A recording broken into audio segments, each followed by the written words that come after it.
good? Welcome to the world of today, actually. It's a Tuesday. The world of tomorrow. Yep, not tomorrow. Not tomorrow, Carl. Was his name Carl? Shut up, Carl. That's Phineas and Ferb. Nope. Shut up, Carl. Oh. He's Carl. My daughter's been watching a lot of Phineas and Ferb, if you couldn't tell. Is it Larry? I love Phineas and Ferb. That show is way better than it had Phineas any and- right to be. Yes, it is. Shut up, Larry. Anyway, welcome to the world of today. It's a Tuesday. It's a Talk Tuesday. We're going to talk on this Tuesday. What a concept. It's been precisely 7 days since we spoke last. And, man, I'll tell you, I'm just going to spoiler right out the gate. We will not be talking for, 6 hours?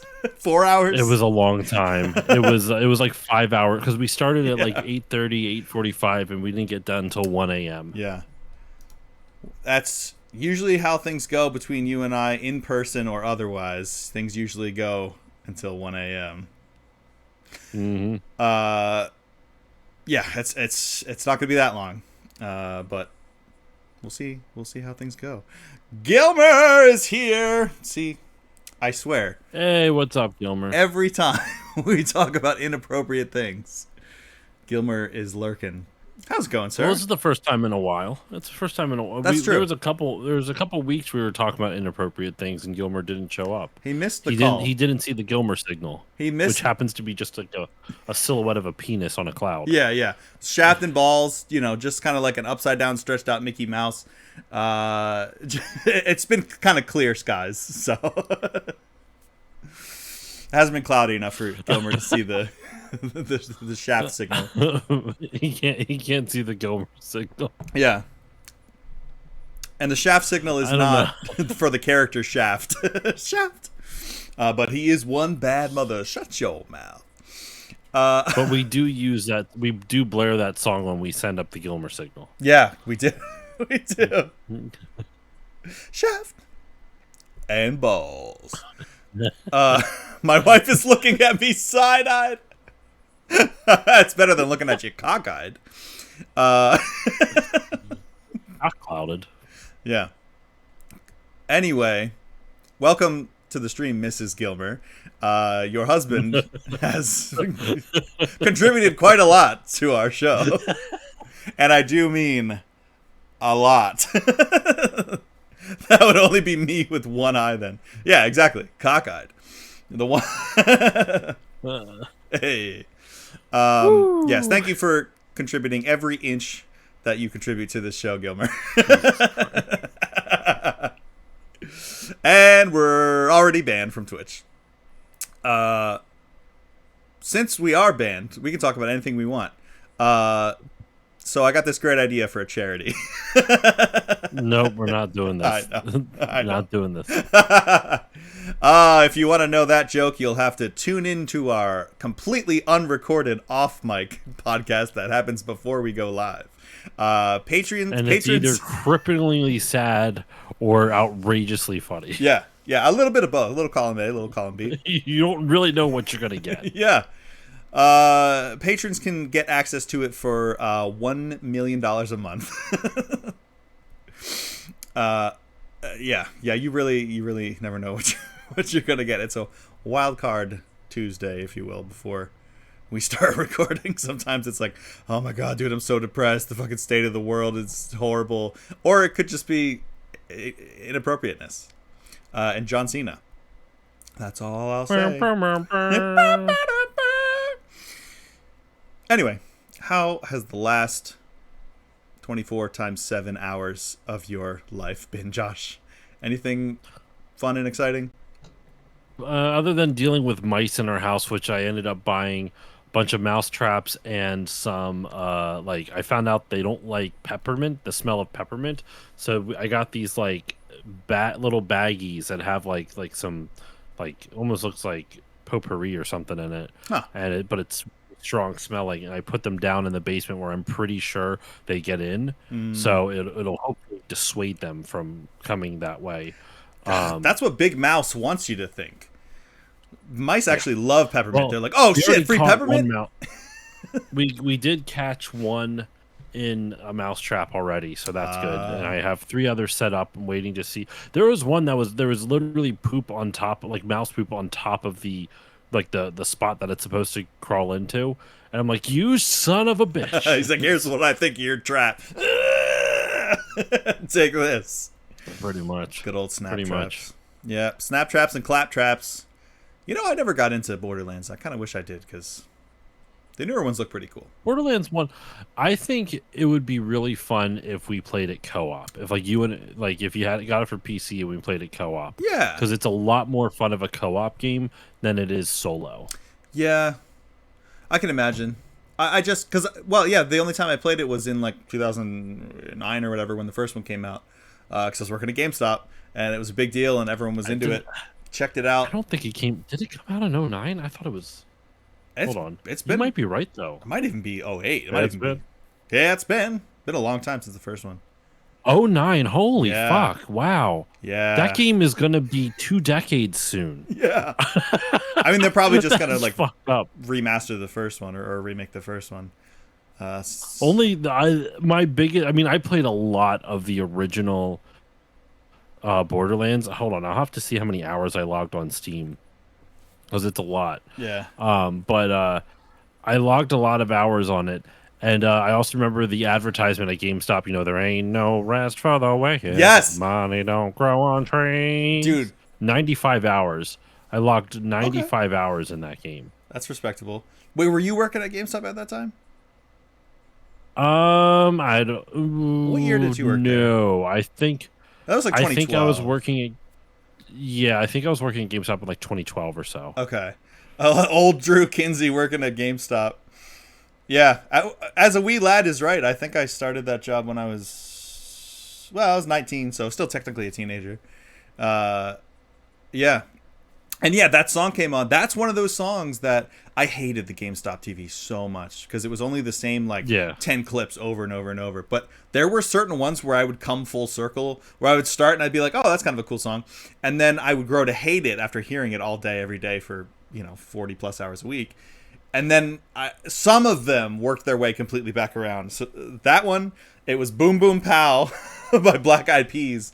And the freaking Kamen Rider Dragon Knight theme song because it started ironic. We were like, oh my god, this is so stupid and corny and cheesy. And Kamen Rider Dragon Knight, together we can fight the fight. And we were like all just singing it ironically and like talking about how stupid it was. And then it stopped becoming ironic. And we were like, yo, this actually slaps. And when Police and I did the... We oh my god, that was another like 6-hour night.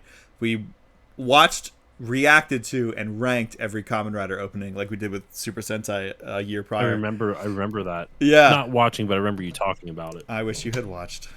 I wish you had watched all 6 hours. I'm not a Kamen Rider fan, dude. I I'm know. not gonna watch a ranking of something I don't have an interest in. You know what? Neither was I. I will. I hadn't watched any of them.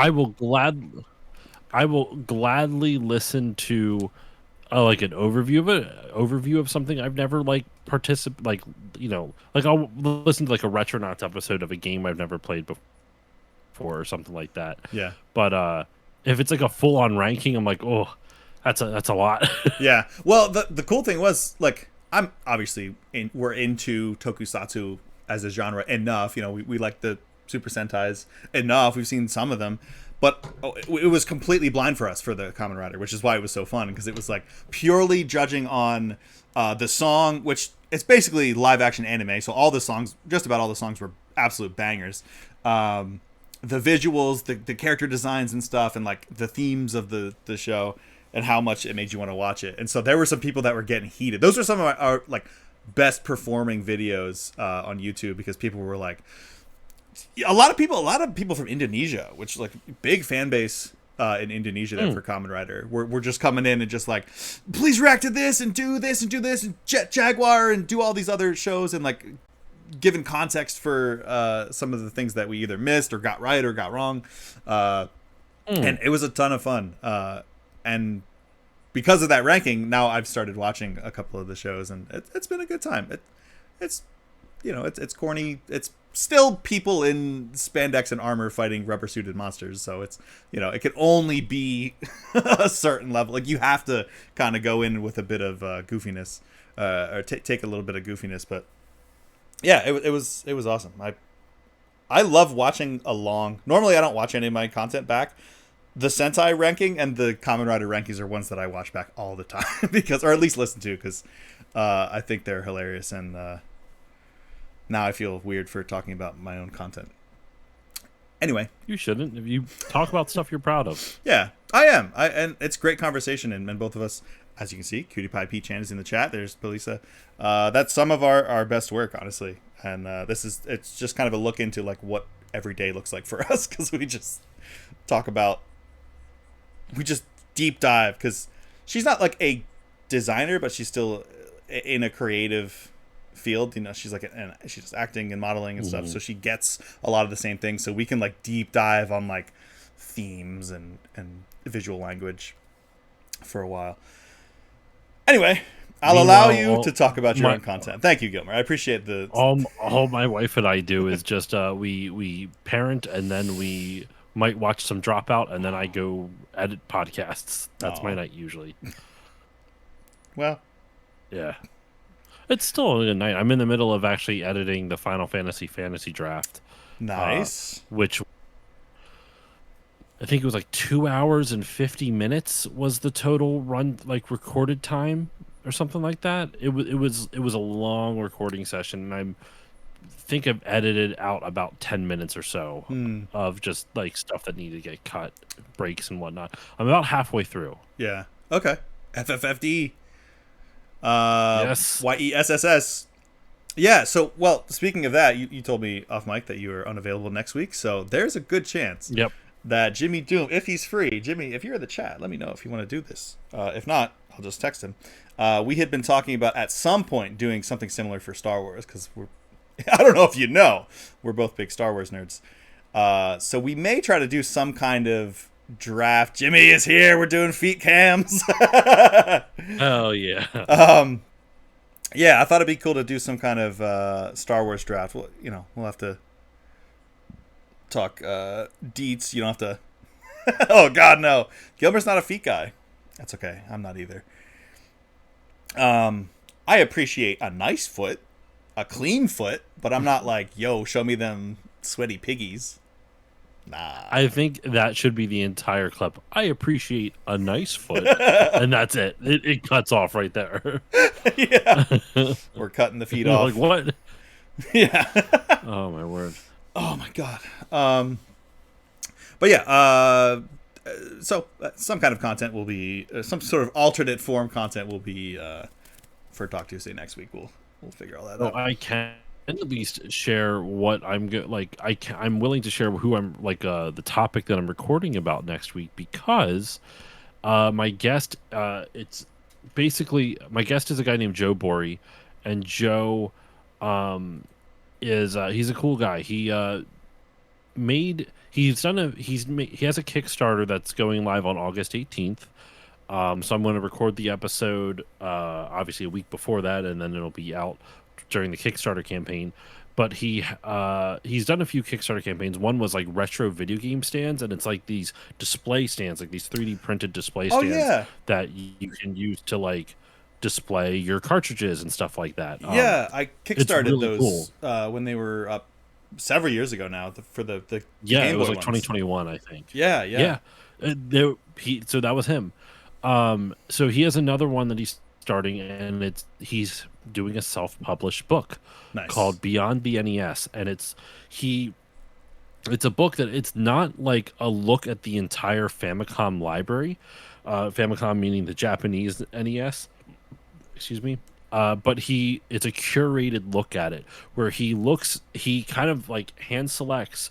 It's a ton of games. He hand selects like a couple hundred games or so, where basically these are games that only came out in Japan, and then he organizes it in the book by like, this is games that you can play with no Japanese or translation experience needed. Okay. Like minimal translation or Japanese experience.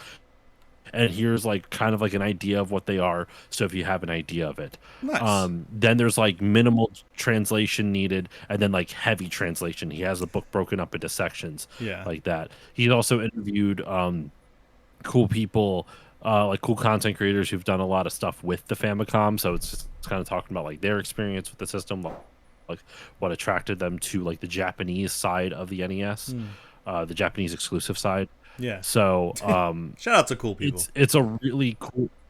He sent me like an advanced like digital copy of it, since he'll be on the show to promote it and everything. Um, Nice.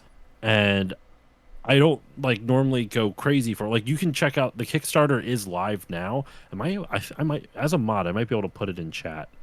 Yeah, I Um, think you should be able to. I think you're a cool but people, he Gilmer. yeah. Owning it makes you hella cool. There you Yeah. go. Nice. So if anyone's interested, you can check out the link there. You can be notified when the Kickstarter goes live. Um, but yeah, like he's working on this book. It's really cool. There's also a 32 page like sample that you can download from there as well, I believe. Let me double check on That's here. cool. Yeah, there. Yeah, on beyondthenes.com, which there's a link to it in the Kickstarter. There you can download like a 32 page mini book that's a sampler of kind of like what to expect from it. So, yeah, really cool. I'm very excited about it because I normally don't like I'll get promotional stuff, like I'll get contacted by book publishers being like, "Hey, do you want to talk about like this? You have the author of this video game book on your show." Yeah, and you're like, I yes, as haven't long as done they're not a Nazi. Yeah, well, I've had some interesting conversations with Yeah. some game developers, and I still had one dude who I will not name the name. The episode's out. John Cena. But he, yeah, no, after we had recorded, he basically was like, "Well, women have like what is it? His he basically went on a like not a rant. He wasn't angry about it. It wasn't like a tirade, but he basically was like, well, like it's women naturally prefer to raise kids more than men. And I'm like, that's not entirely true. I remember that. There are some really weird comment. Very, very strange. Yeah. It was So less John Cena, a little more Andrew Tate. yeah, I mean, it was really weird.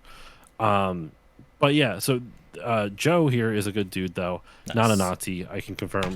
Um, I hate that that's But, like the I'm bar today. It's like, come on, just Well, please don't I be a mean- Nazi.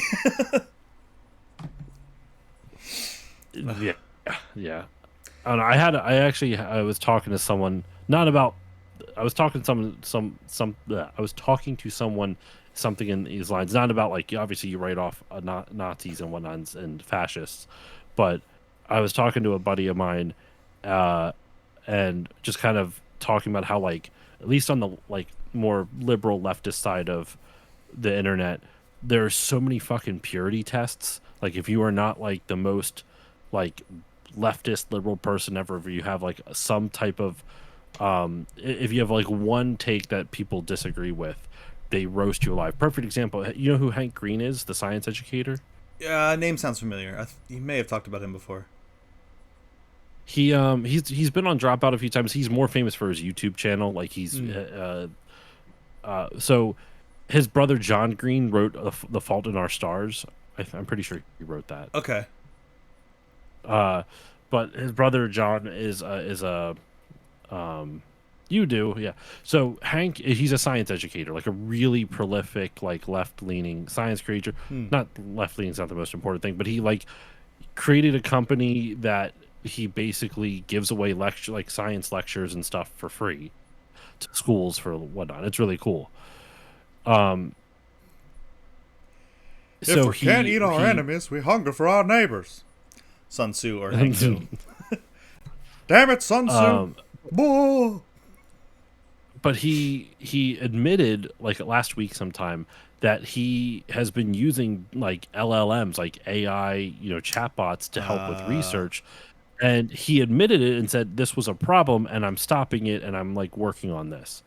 And listen, like I'm not saying he should have done that, but like it's wild to me how many people are like, "Oh, we can't trust anybody. It's always men." Or and I'm like, bro, Like, listen, I'm not saying it's okay, but like like a guy admitted it was a problem that he used AI and LLMs, which are known to fabricate shit, yeah. and he admitted that it was a problem. He apologized for it, and he took steps to correct the issue. Right. I don't know what more, and you can ask for somebody from someone for a problem like that, right? I understand there's more serious things people can do that you need a lot bigger of a redemption arc for, but for just using AI for a couple months and you're getting like ostracized and roasted over the coals for it, like I don't know, I think that's excessive. Yeah. Like I don't agree with it, but I think that's just like how can you expect anyone to want to talk to you if the most minor of slip ups and this person and you just like lose your shit on them? You know what I mean? Right. It's like it's different to be like, "Oh man, I'm disappointed," than, "Well, Yeah, fuck you I'm forever." You know. yeah. Oh, I was just Kevin Smith. I was disappointed when he made an NFT movie a couple years Oh, ago. that's right. Um, and guess what? No one has fucking seen it. Yeah. And I don't know anywhere to watch that movie. And so am I disappointed? Yeah, I was really disappointed. I actually unsubscribed from his fan club for a while. I still am, but that's more of a monetary thing now. But it really kind of like turned me off from him for a while. Did Mhm. I write him off? Do I think he's a bad person? No, I just think he was misguided. He got caught up in something, and it sucks, but shit happens. So I don't know. The purity test thing sometimes just gets under my skin. Like if you aren't this perfect, if you can't make a single fucking mistake in their eyes, in like Yeah. the collective conscious's eyes, it drives me up. Anyway, I'm sorry. That's a complete and utter rant. So anyway, not related at all to Beyond the NES and Yeah. Joe's thing. I'm very excited about this book. Yeah, it's such a cool idea, Yeah. and the fact that there's like a whole bunch of games that like this could open North American gamers' eyes to. Like, if you don't have a Famicom or you don't know what good games are on the Famicom, like you're not going to read a whole book of like here's every single Famicom game. This is a curated list of like good to solid ones, Yeah. right? Like, so I really like the concept. So I'm excited to chat with him. And the way we're going to do it, the episode, I don't mind teasing this either. Um, I gave him a list of games that came out in North America, and he's going to find Famicom exclusive equivalents that only came out in Japan of like something that's like, Ah, hey, if you like Mega Man, why don't you try this one that only came out for the Pulse Famicom? Man. Well, no, that was Sega. Shout out to lists. Yeah, stuff. Jimmy does like Yeah. lists. So it's really cool. So I'm very very very excited to chat with him about that next Tuesday. Yeah. Um, yeah, it should be cool. Uh, it's funny though because so one of the topics I want to talk about today, his thing kind of led me to it. Like not his project, but I was like looking on his Blue Sky. Have you ever heard of the company Mod Retro? We've talked about them before, but I don't know if you remember them. I'm familiar with Mod Pizza, which I think is a similar thing. No. Well, hopefully Mod Pizza isn't run by a fascist. Well, So you never know. There's actually a you 50-50 never know. shot nowadays. Um, so Mod Retro is a company that's kind of like Analog. Have you ever heard of them? Where they Yeah. do like FPGA like remakes of like basically taking your old video game consoles and then they're not taking an old video game console. They're remaking old video game consoles and using hardware emulation. Yeah, yeah. Um, Like yeah, super cool. Like the Pocket, is the Pocket Boy, I think it was called, where it was. yeah, it was the Analog Pocket Yeah, yeah. Which was like was their big one. sexy Game So Boy.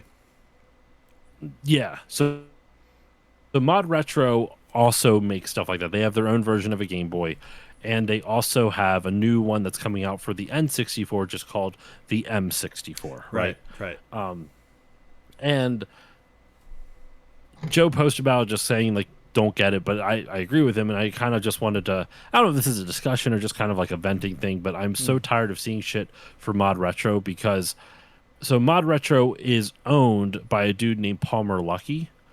Palmer Luckey is also the CEO and head of another company called Endural.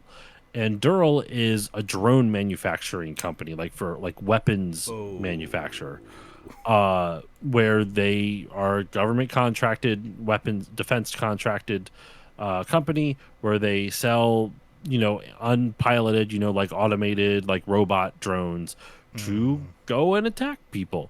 So he's essentially a war profiteer, right? Like a weapons manufacturer at the very least. Yeah. If you want to be dramatic, you can say war profiteer, which technically he is profiting right now from Iran. So he is a war profiteer. But anyway,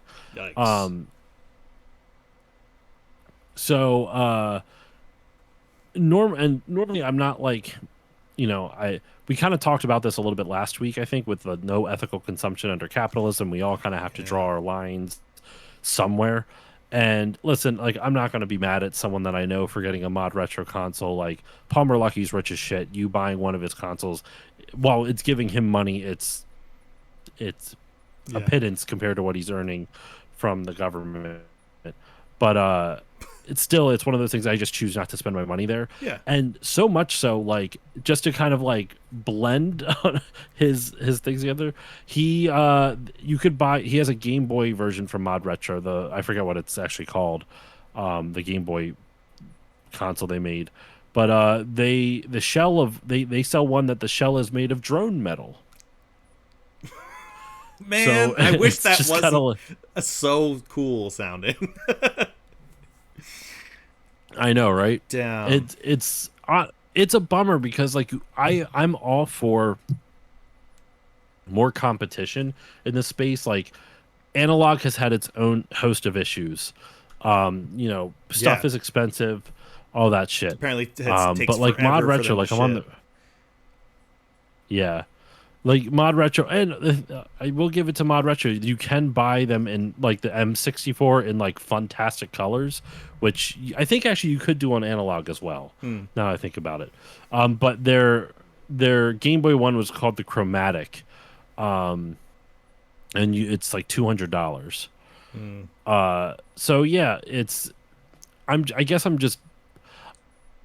I'm bummed at how successful it's been. Like they've done a really good job marketing it. There's some influencers that have like used it. I know friends in my podcasting community that use the Mod Retro and stuff like that. And I'm not going to rake them over the coals. I know they're good people. It's just like I said, we all draw our own lines. Like I fucking shopped at Walmart yesterday. Like that's a company that's also bad and sells stuff from, like they're fucking, some of the products are from sweatshops and they don't pay their employees shit and they have bad, like there's like no employee benefits and shit like that. So like we're all going to buy shit from like bad companies, but I don't know. It just kind of bums me out to that. Like, so sorry, real quick.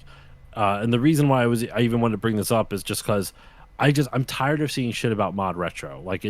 It's, and Joe posted it, and he called it like, "Don't buy the War Crime 64." He posted it, which is kind of funny. Yeah. But yeah, like, I think the thing that bothers me is like Nintendo 60 War.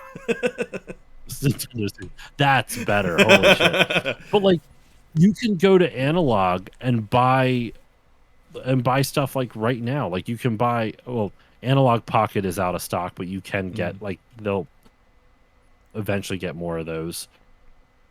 Yeah, those flew like hotcakes from what I saw. The Analog 3D is their N64. Okay. Yeah, they sold like they were the first company that really like do it. Yeah.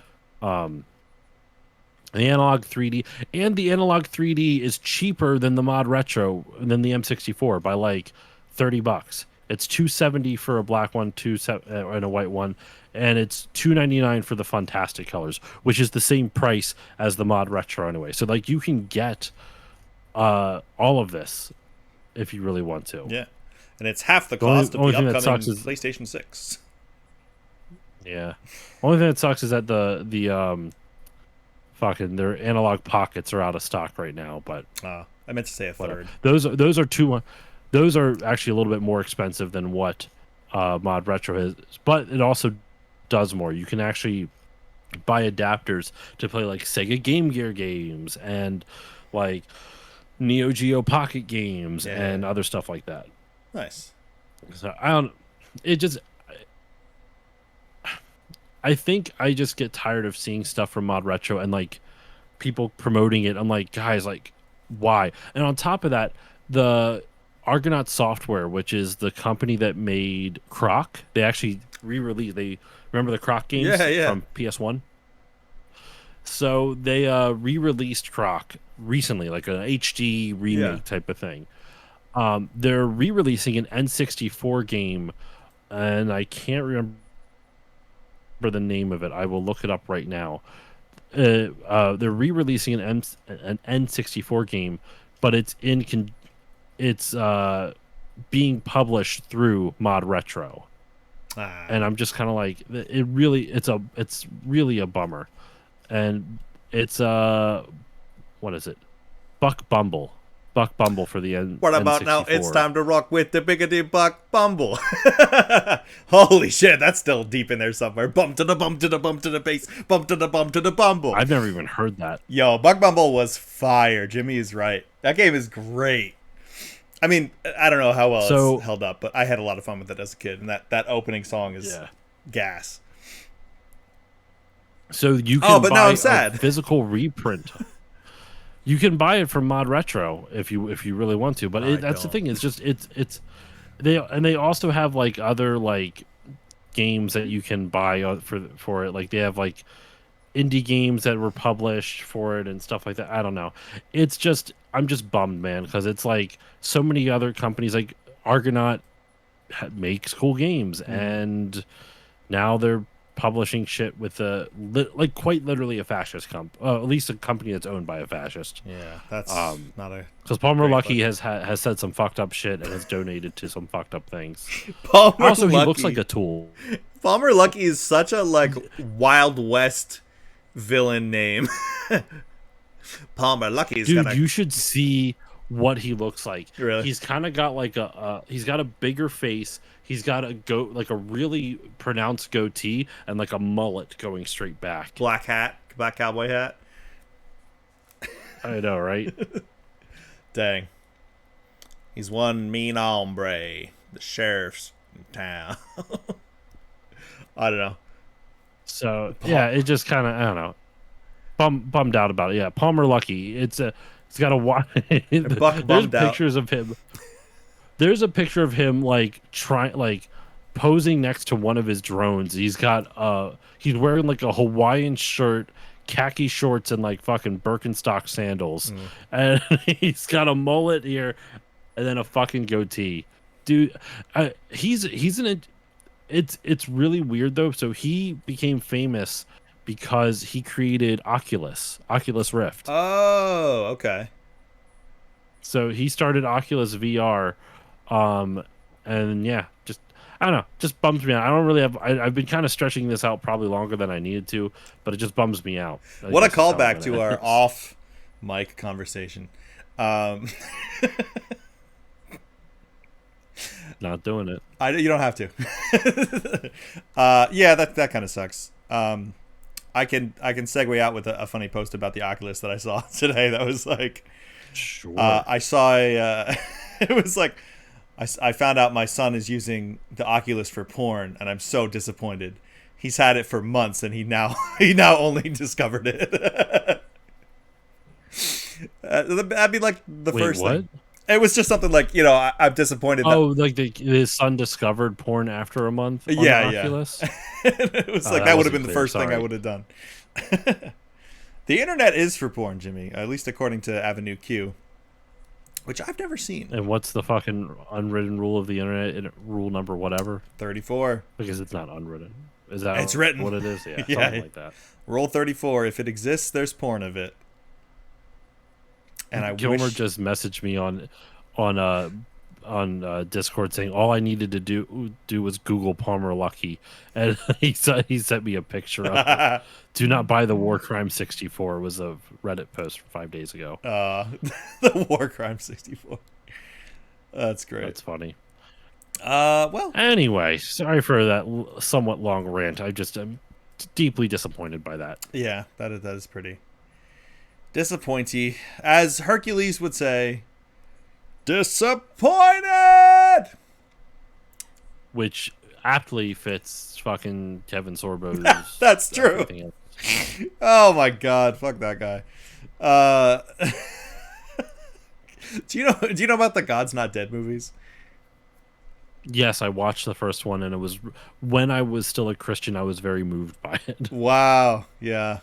I didn't know Melissa Joan Hart went down the alt-right pipeline.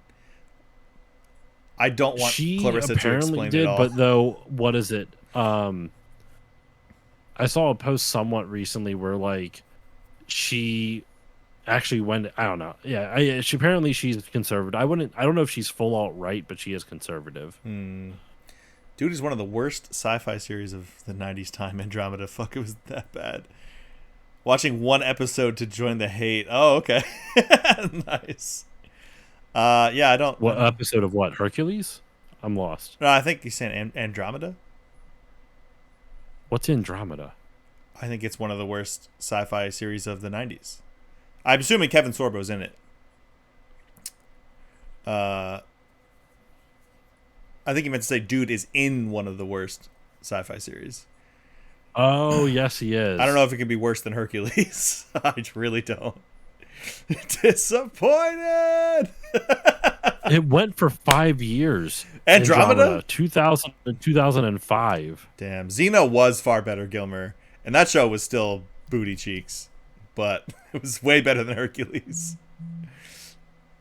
Hercules was fun for its time. Maybe I'll have to... Oh, well, actually, I don't want to see Kevin Sorbo. But I was going to say I may go check it out. I don't want to. My favorite version of any of those was Mortal Kombat Conquest, which was a terrible but also amazing live-action Mortal Kombat show. And they spelled Conquest with a C, which should have been red flagged right out the gate. That actually... I have to... Remind me after the stream, I have to talk to you about something Mortal Kombat that I can't talk about on stream just yet. So we'll talk off stream. Very well. I am intrigued. Yes. Consider my peaked. Okay.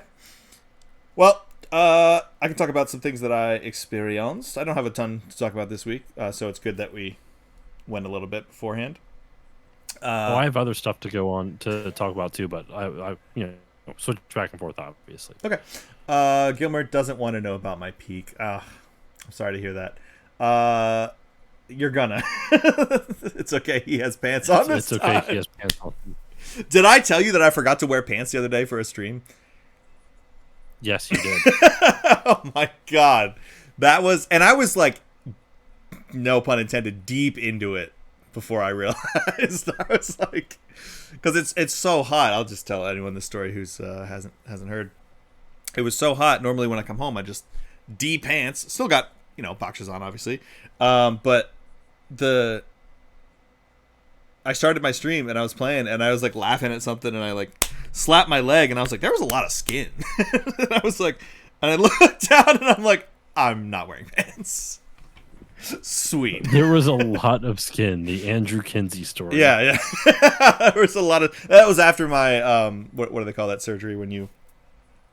liposuction? That was after I got lipo. There was a lot of skin.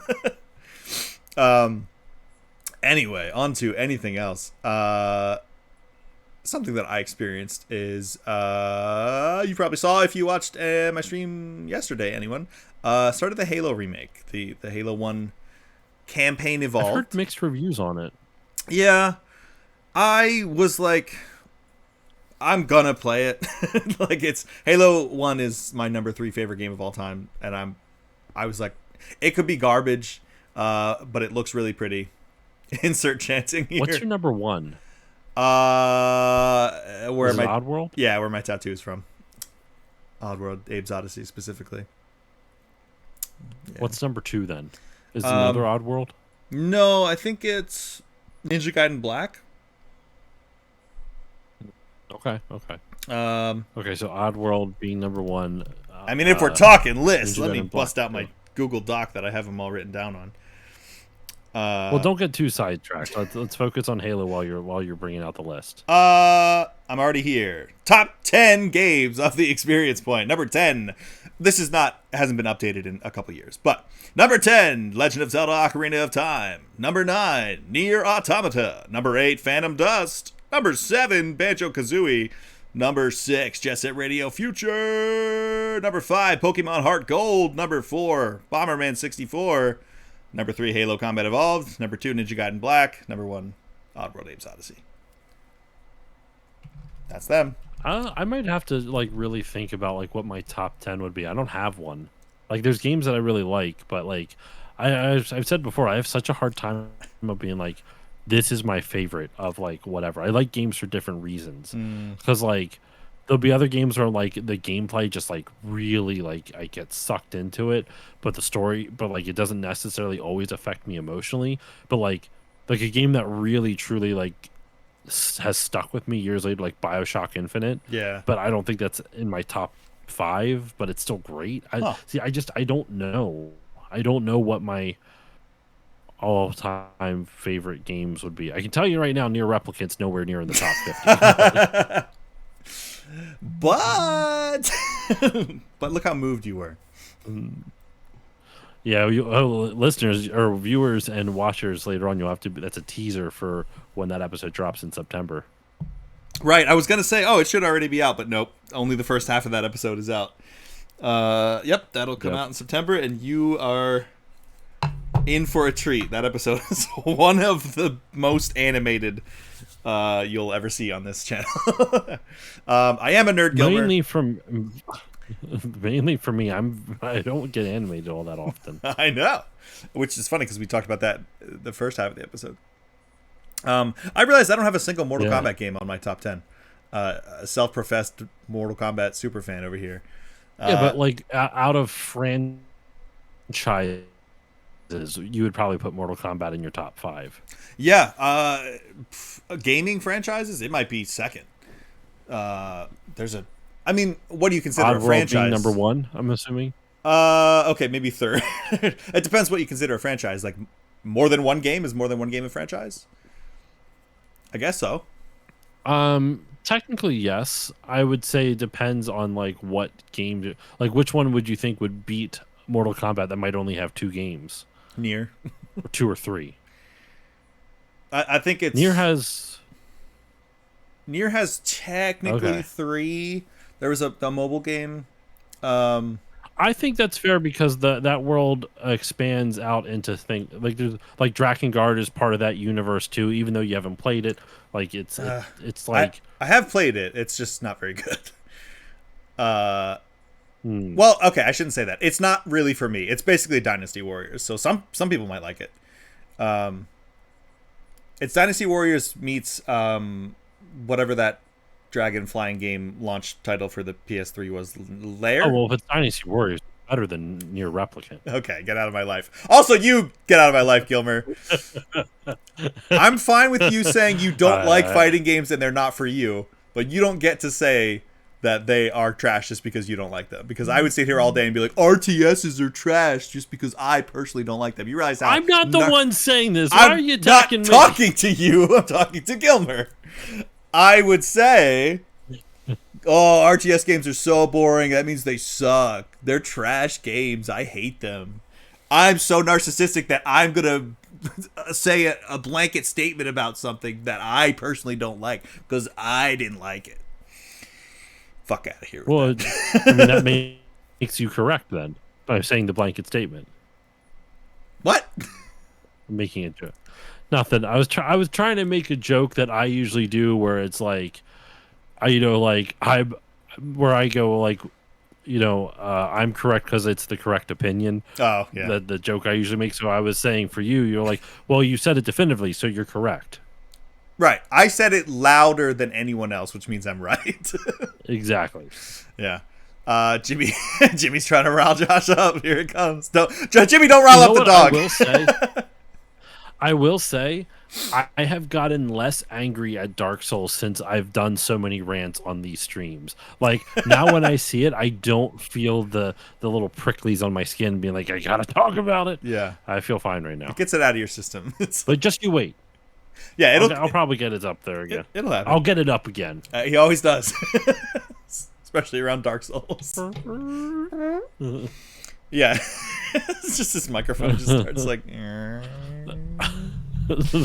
All that to say, So you were playing the Halo remake. This is pretty rad. Ew, you were supposed to be Vader. Now you goofing like a pod racer. Let the hate flow through you. Just try spinning. That's a good trick. Yeah, Halo remake. Trust me, there's other stuff I can rant about. Yeah, I'm sure we'll get there. But no, Halo remake. It's so almost there from what I've played. Mm-hmm. I'm having a lot of fun playing it. I think about playing it when I'm not playing it, which I haven't said about a game in a while, probably since Ninja Gaiden 4, which I know was only like last year, but it's a lot of fun. It nails the spirit of the original. It doesn't try to make retroactively make the first Halo games ethos like the new ones. It stays very true to the original. It kind of in the way that well, actually, not as much in the way as I would have liked, but I'm getting shades of Final Fantasy VII Remake vibes. Actually, I should say Persona 3 Reload vibes, because both are very faithful adaptations or remakes of their original games. I think Persona 3 Remake it stays a little too safe, and I would have liked to see what they could have done to push that a little further. And there are some things about Final Fantasy VII Remake that I think are a bit too wild of swings, and I think Halo Remake is somewhere in between so far. More so on the Persona 3 side, where it's like it's very faithful. I wish there was a little bit more of the art direction of the original. Like, it's visually stunning. One of the best video games from a standpoint of purely visuals. It fidelity wise, like it looks amazing. Like I kept finding myself just stopping and staring at walls and textures of characters' armor and like little glowing. That sounds like you need to go to a mental institution. I was just staring at the walls. You found your house, so just stopping staring at walls. Yeah, that's what I was staring at the wall when they put me in the mental detention, because I was staring at aliens' bodies, and not even in a horny way, not in a Mass Effect way. It was just in an interesting way. It's like, it's gorgeous, like the lighting and the water effects. I just got to Silent Cartographer, so the beach level, and it's like I'm just walking on the beach and I'm looking and I'm like, oh my god, I want to just be here. I swear I can feel the wetness in the air, and I can smell the salt, and I can feel the sand between my titanium boots. But all that to say, I get this. I rant like this all the time, so here's my do it moment. High fidelity, hyper realism is not an art style, or isn't enough of an art style, I should say. The visual language of Halo 1 is one of the most distinct of any video game ever, and I love it. That's one of the things I love most about it. I wish we could have just taken like 10% more, 15%, if I'm being greedy, into that, just away from, well, just make it photorealistic. Like, that's the art style, is photorealism. Yeah. Within that, they do a lot of stuff right, I think. But sometimes it's just like, it doesn't feel... It's hard to quantify. It doesn't feel Halo enough. It doesn't feel... I know this is vague, but it doesn't feel... No, I that's fair. Like, it doesn't give the same vibes as what Halo used to. Yeah, it's close. It's pretty close. I actually think that's one of the reasons. Now, this is purely like, personal preference. Halo 3, I know it's sacrilegious, but it never resonated with me as much. And I actually think part of it was uh, like this is actually legit part of it because I remember feeling this way when I first saw it at like a friend's house. Hmm. I didn't like how they changed the art style. It felt like too gritty. Like the original couple, like Halo 1 and 2 was so colorful, I felt in comparison, and Halo 3 felt like a lot grittier. And I remember having like playing multiplayer, I had a harder time seeing everyone because the colors were so much more muted than they were in the previous games. Now, part of that is get good. I'm not going to deny that. Like, just that tons, millions of people played Halo 3 for thousands upon thousands of hours. So that's clearly on This me. guy. I also didn't have a 360 when it was popular, so I missed out on. I didn't get a 360 till Halo 4, so I completely missed most of Halo 3. Um, but I remember going over to Halo parties once Halo 3 came out, and I did not like it. I still did not like. I did not like it. I had a harder time seeing things, and I also didn't like the new the new grenade things. You know, like the ones that would do like the bubble shield or like the shield. Oh Like yeah, it would yeah. like take your shield away. The equipment. I don't know what it was. It just it I can look at it and be like, that's a smart addition. You know, those are some cool new things that change up the gameplay. It forces players to not turtle in one spot because the shields will get taken away, or this and that, or it can force them to defend in a different spot. Like it's all good ideas, but for some reason it just didn't click with me the same way it did with everybody else. Yeah, I think that's it. And I Did wish I could say why. I don't know. Yeah, it did start to take because everything started to take a turn towards the dark brown and gray, everything Gears of War Yeah. art style. Around that time, I think Halo 3 is where it like it was in the sweet spot for me, where it was still enough of the Halo visual language that kept me in it, and it was the gameplay. Like I did play that for probably thousands of hours, and I loved every single second of it. But so I still think 3 is the best one, but my favorite will always be the first one. The amount of time that I put into that one, even just in single player alone, like I felt bad because I was like playing it yesterday, and it was like every cutscene I was just saying word for word. I was like, this is probably so annoying because I've seen them all so much, and every cutscene, I should say 90% of the cutscenes are word for word same script as the original, which is cool. Also brings me to one of my other negative points about it, of which I have far fewer than positive.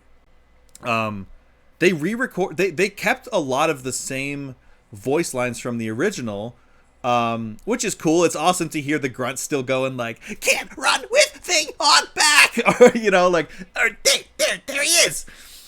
And then or the Marines. A lot of them have like the same voice lines, and it's like, okay, so why did you need they re-recorded voice lines from Steve Downes and Jen Taylor, Master Chief and Cortana respectively, but they all say the same thing, so why did they need to? And they're all like, Steve Downes is fine, I don't notice a big difference with his performance, but Cortana's voice lines all sound like she just wishes she was anywhere else. Like there are like she doesn't have any of the urgency. Maybe this was a choice on purpose, but instead of like, Chief, I found Captain Keyes, we gotta get to him, Chief, watch out, she's like, Chief, you better go into this cave, it's not a natural formation. It's not a euphemism.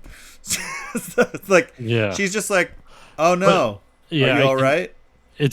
I can hear. Yeah, I could. That'd be really annoying. Yeah, and I was like, like, I don't know why you didn't just use the same voice lines from the original like you're doing with most of the other cast. Again, It could have been a licensing thing, maybe. Like maybe the voice actress didn't sign on to allow them to reuse her voice for it. That's the only Maybe. thing I can think of. yeah. But again, Speculating, I don't know. yeah, it could be a number of things, and I don't think it's bad. I think it's just by comparing it to the original, which of course I'm going to do. It's one of my favorite games. If you play it for the first time, no one's going to know, which is fine. And again, speaking of the cutscenes, like, holy shit, I want a Halo movie, CGI movie so bad. I thought the Halo 2 anniversary cutscenes were good. This is like just as good, if not better. They're they're excellent. The motion capture performance, the effects, like, oh my god. Again, visually, the fidelity of this game is stellar.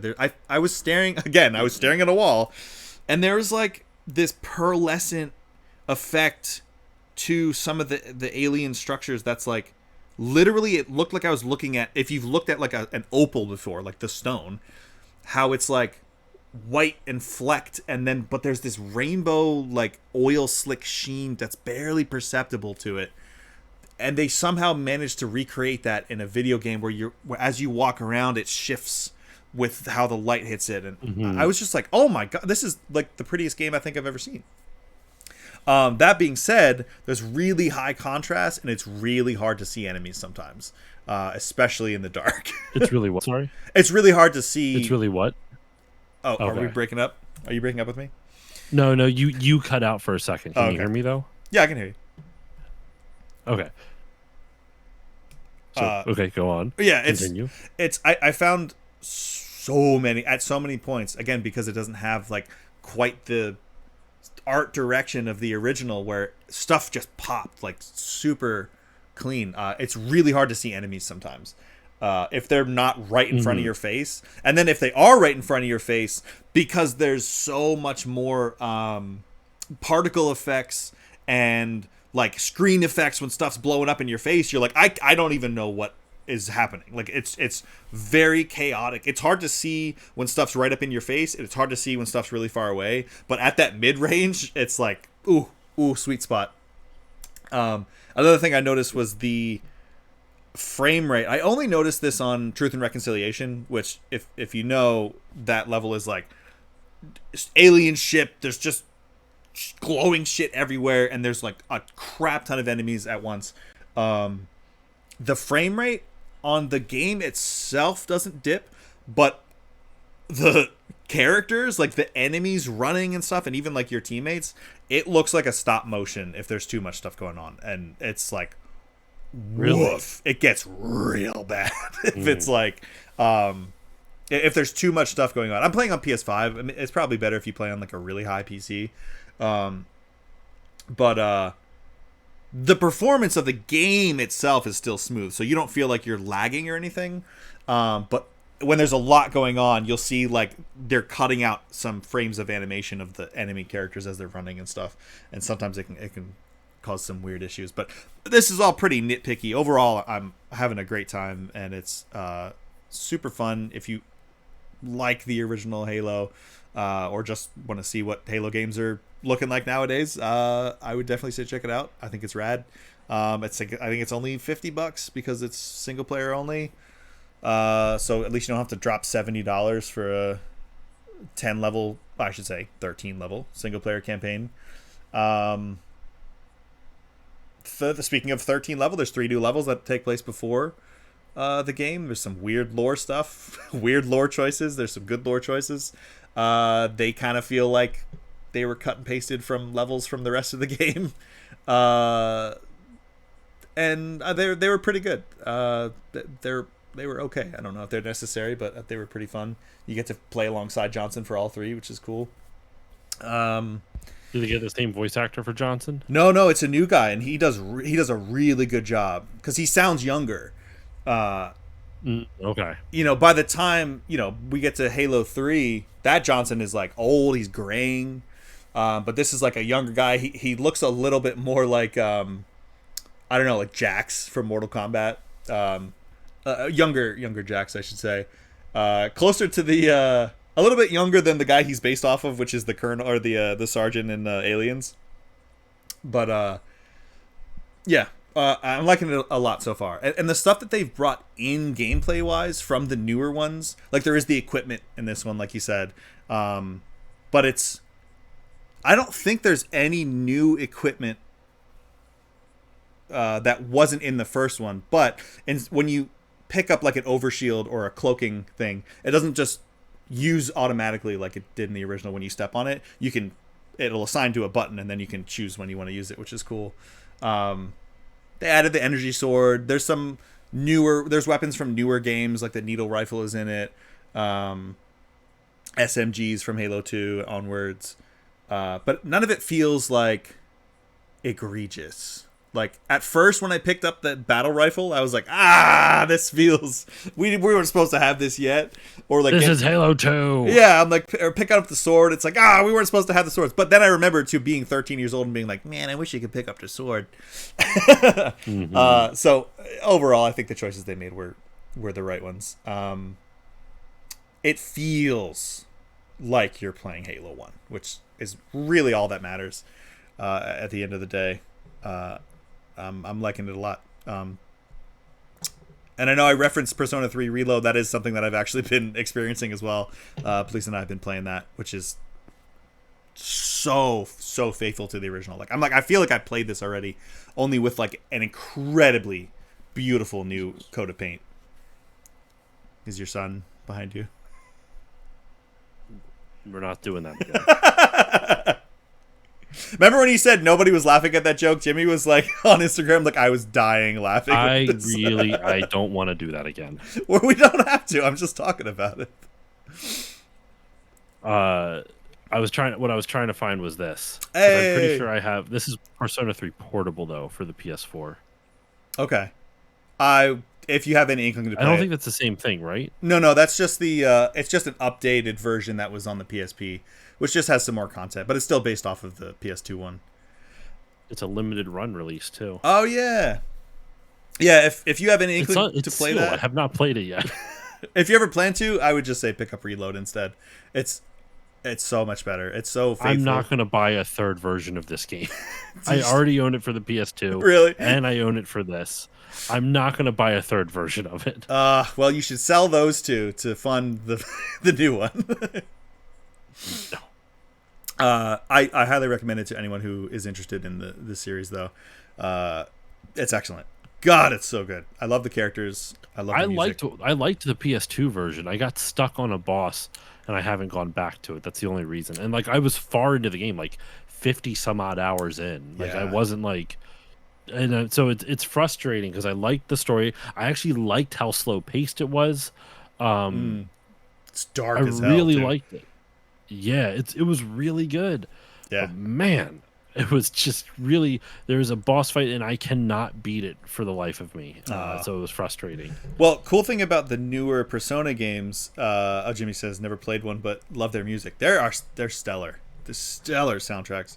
If there's like an easy mode on it, I'm Yes. going to switch over to easy and then just play. Like I'm not going to play it on normal now. I think I was playing it on normal before and I was having a decent time with it, but I think I will switch over to easy just for that, just so I don't have to do, just because I know what's coming later on. Yes. Yeah, it gets pretty tough, and it also is, there's a lot of grinding that I had to do. When I played the original on PS2, towards the end, I was like, oh my God. Yeah, like around 50 hours in, 60 hours, I was like, oh my God, I just want to proceed with the story. I don't want to have to grind. And so on the newer games, when you also have a limit to how much you can grind, because there's a day counter, right. So you can only do it for so often. Yeah. For so long. You can get to a point where you can ostensibly fail that game if you don't, grind enough or use your time enough. And you'd have to kind of really try to not level up.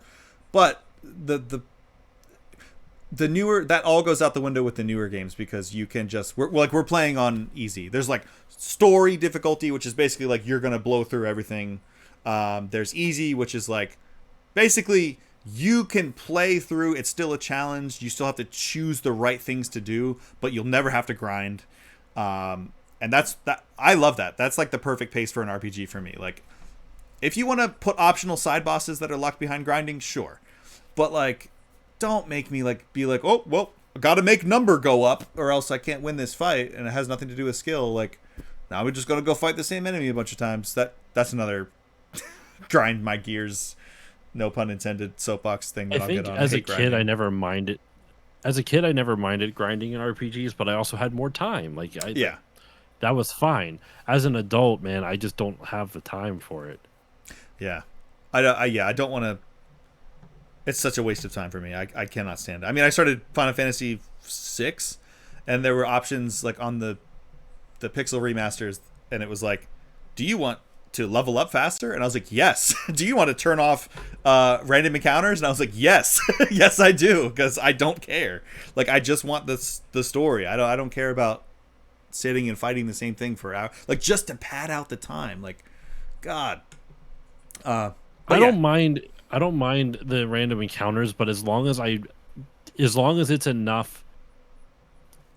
I don't mind a little bit of grinding. Like Final Fantasy VII, I always thought had like a perfect amount of like you need to do a little bit of grinding here and there. But like if you basically set yourself like a goal, like all right, I'm going to level up once in each area that I go to, or like level up once or twice, and that may only take you like 5 to 10 minutes of grinding, and then you have like an hour or so of story, and then another 5 to 10 minutes of grinding. And by doing that, by having that space out, you're no longer bunching it up into like having to do like 4 hours of grinding just to level up your characters. Yeah, I guess that's fine. I don't mind that, but I would rather just like keep the story going and not be interrupted, because that takes me out of the game so bad. But yeah, part of JRPGs is grinding. I don't know. That's just my personal preference, I guess. I hate it. I hate it so much. I hate it when it's overly reliant on it. Yeah, if it's not reliant on it, I'm okay. And that's where I got in Persona, the original on PS2, or I guess FES. I was like, I literally cannot continue. I have to just take multiple hours and just do. It's boring. It's not fun to me. It's repetitive, and I also don't like crafting in games for the same reason. I'm like, I don't want to sit here and hit this rock 100 times and get the little rocks that come out of it. Then I need 100 of these rocks to make this rock, and then you need 5 of these rocks to upgrade this thing. You know what I think is a balance that is a good on the spectrum of no grinding to like a little bit, or crafting I should say, is like Horizon. Like, I like picking up stuff as you go, and then it's like, if you find a bunch of these sticks or batteries or whatever, then it's like, oh, I can use these to make some more arrows. But I never feel like I have to be like, well, guess I better go run around and fight the same stupid robot a bunch of times. And sometimes okay, sorry, go ahead. I was just gonna say, even then, like, the gameplay is so different. Like, there are so many different ways to approach the combat in Horizon that, like, it doesn't bother me as much as something like an RPG where it's literally like I'm choosing different spells, or like, you're more or less doing the same thing over and over. I don't know.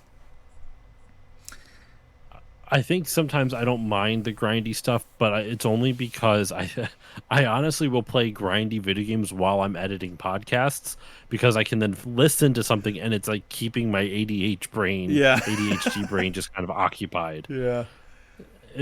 I get very zen. Like I play a lot of Minecraft when I'm editing. Yeah, I could see that. Okay, well, I want to talk about something that I want to experience that's kind of in this vein. Oh, veins, gross. Anyone in the chat, or Josh, have you heard of this game Crimson Desert? Yes, I have heard of it, never played it. Oh my God.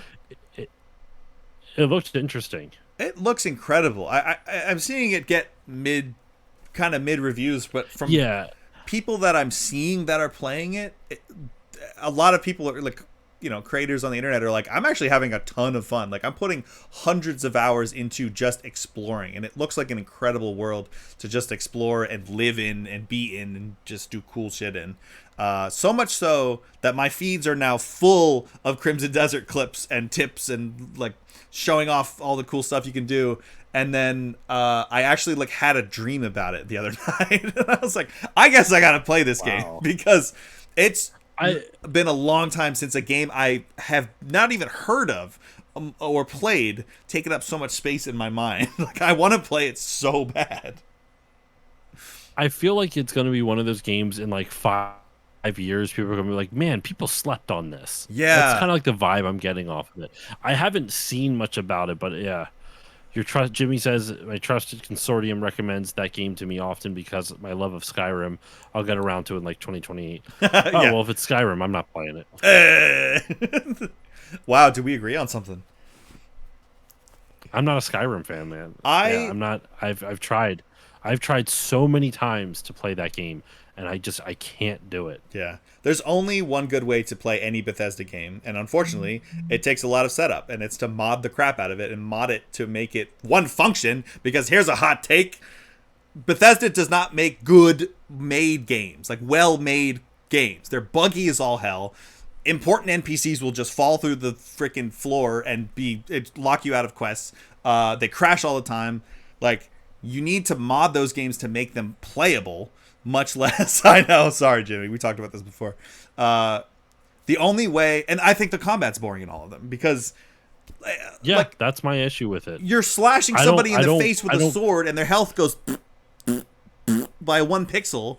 Well, even when even if it does a lot of damage, you'll click to attack. Like I played on PC, you click to attack, and it's like click, and then the slash happens like a second later. I'm like I can't. So then you have to go only ranged, which either that or magic, maybe if you want to be a magic user, Yeah. which I've heard breaks the game, which is fine. I don't mind. I like it when games can be broken like that. But yeah, I've tried so many times, and it's just like, I don't know, man. The moment to moment gameplay, I'm with you, man. It's clunky.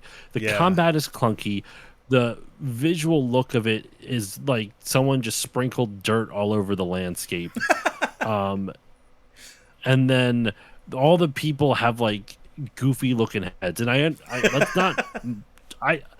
I said that back in 2011 when the game came out. Why are you racist well. against This isn't Nords? I don't even know what those are. Those are like the people in that part of the world. So I'll say yes. No, I'm just kidding.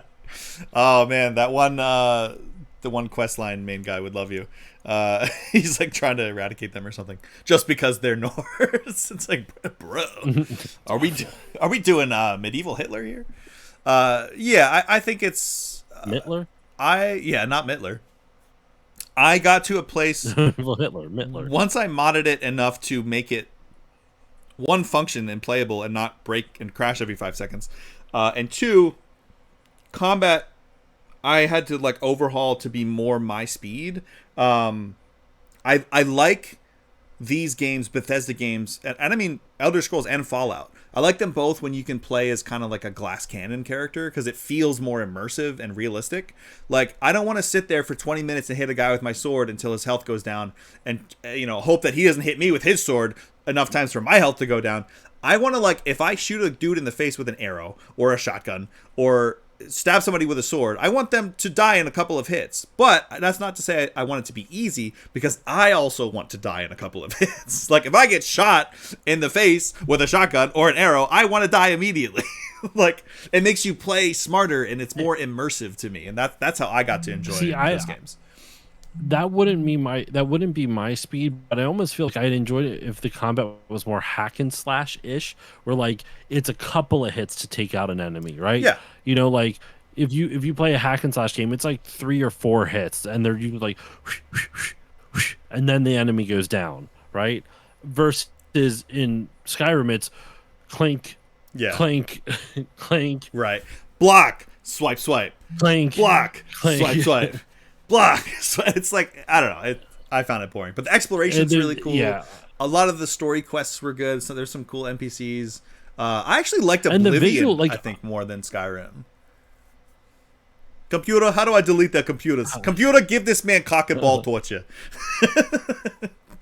The thing is, and I also like a lot of like their landscape visuals and skyboxes are beautiful in that game. Oh my god. Yeah. Like how well realized the world is and all this other stuff. I've logged a good number of hours into Skyrim as well. What am I up to? Let me pull up my Steam and find out as well. Also, Jimmy, not nowhere near compared to other people, but like I've given it a fair shot. I've logged 24 hours. I've played 24 hours of Skyrim, which I think is more than a fair shot for all of it. Yeah.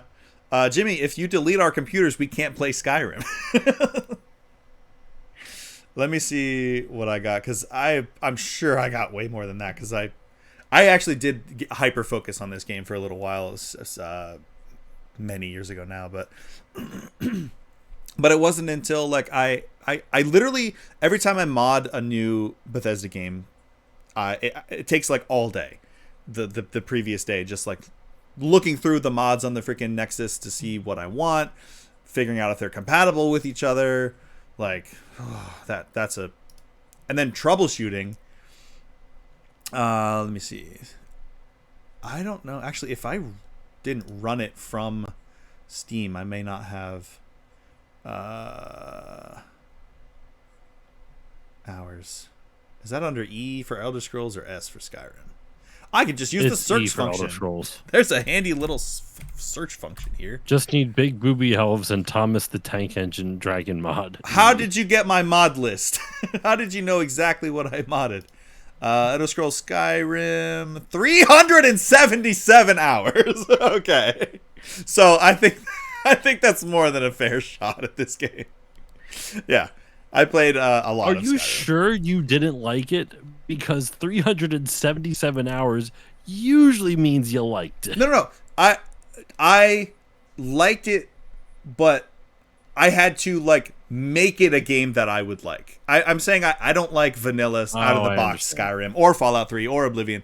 I think they're all held together by duct tape and dreams, and they're not fun to me, and I don't like them. But once I mod them into something that more of an experience catered towards my tastes, then I ended up liking them. But I don't know if that was like me liking the game or kind of like making my own game in their game. I don't know. I got to a good place with it. Okay. Palisa all the time is like, everybody talks about Skyrim. Like, I kind of want to play it, and I'm like, you're fine. you don't have to. Or you know,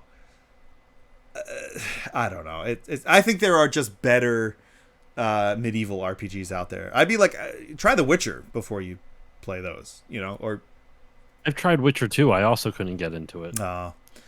I need to play Witcher 3. I played a little bit of the very first one a million years ago. I played 11 hours of Witcher 2. Nice. Can you arrange your Steam games by playtime? Because I'm curious to see what my highest one is. Probably.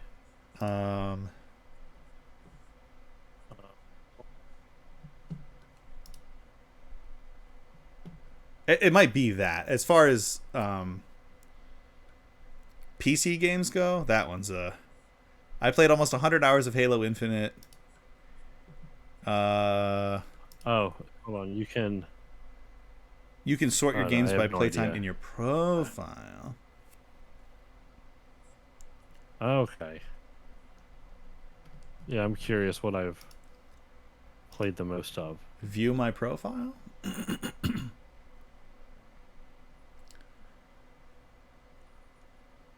It's gotta be. No, stop. I'm curious to see you. Okay, here we go. Yeah, I can sort it by play. Yeah, okay. So, no surprise here. My two highest played games in terms of hours are RTS games. Age of Empires. Age of Empires 2 and Company of Heroes 1. Okay. Total between the two of them, it's over 200 hours. Okay. It's 100 hours a piece minimum. Terraria, I played 95 hours. Borderlands, 95 hours. BioShock Infinite, 56. Power Wash Simulator, 52. That's a lot of Power Wash Simulator.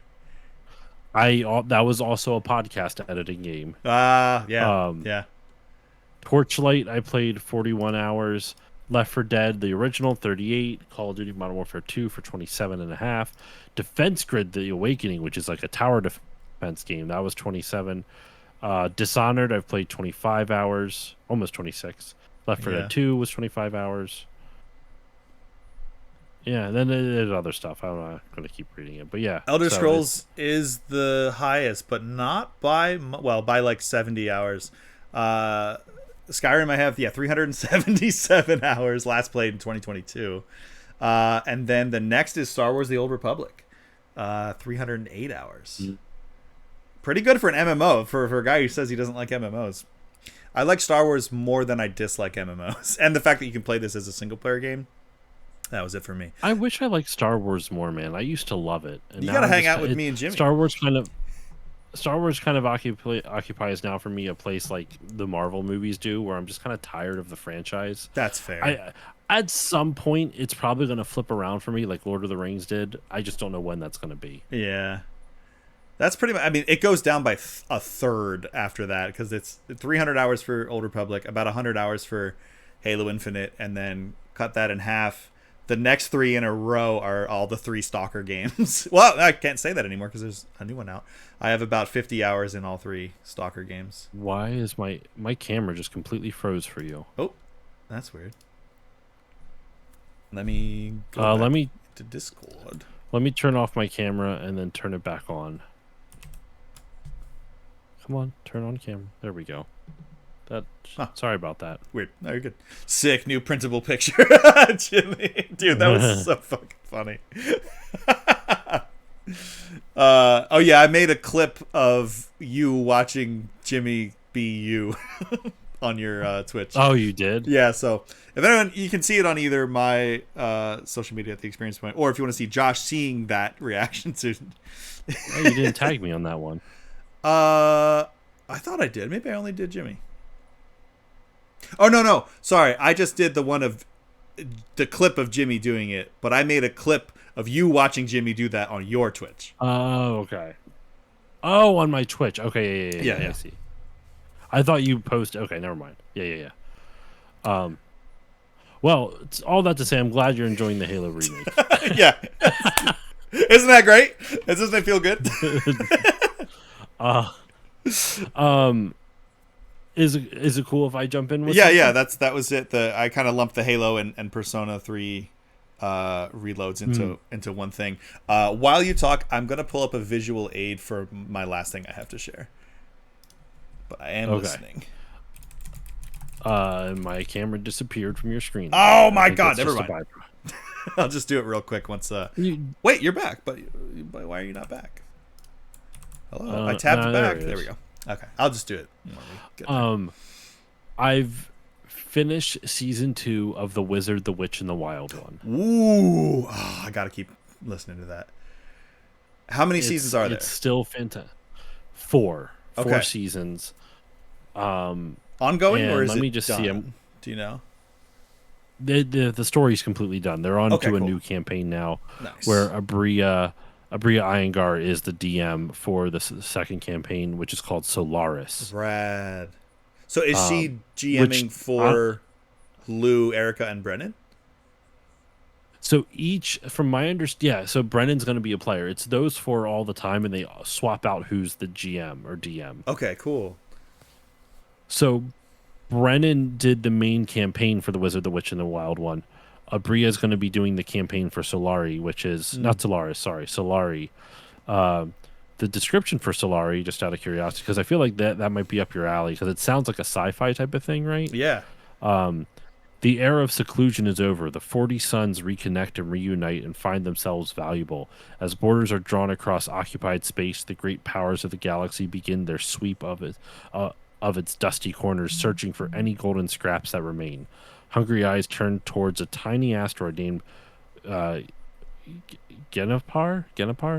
I don't know how to pronounce it. Genapar? A place where everything is permitted and nothing is forbidden.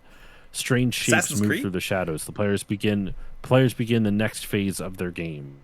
History is being rewritten. That sounds cool. It sounds like the either Advent Rising or it sounds like the Coheed and Cambria universe. Yeah. I don't know who's. I'm down to listen to them do a sci-fi one. That's cool. I gotta keep listening to Wizard, the Witch, and the Wild One. I loved. I think I'm almost done season 1. We were talking about it a little bit. Let me see. Yeah, there's 50. It seems to be 54 episodes for the Wizard, the Witch, and the Wild One. Is from what I can tell.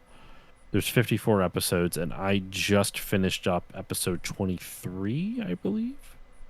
Yeah, just finished up episode 23. Second season wasn't as action-packed as the first one, but there was a lot of character development in it. And second season, I think it's smart that so the first season was 14 episodes. Okay. And then the second season was 8, so 15, 16, 17, 18, 19, 20, 21, 22, 29 episodes. So, a good 5 or so shorter. And I think it was smarter because the end of season 2, without spoiling anything, leaves like the end of season 1 is a big cliffhanger. Like there's a major event that occurs, and I think you finished season 1 because we talked about it a little bit. I just don't want to spoil it for those who have not listened to it. Yeah. But a major, like a big action set piece is like the finale Right. of season 1. The finale of season 2 is like the lead up to what's going to come next. Like it's more plot intrigue as opposed to action intrigue. Like it's a lot more kind of character building, kind of information gathering, but it's all relatively interesting. Okay. And then the second season ends with with them having like the team split up for various reasons, which I won't explain why, because I think it's cool. It's good character building, and it leaves you like at like.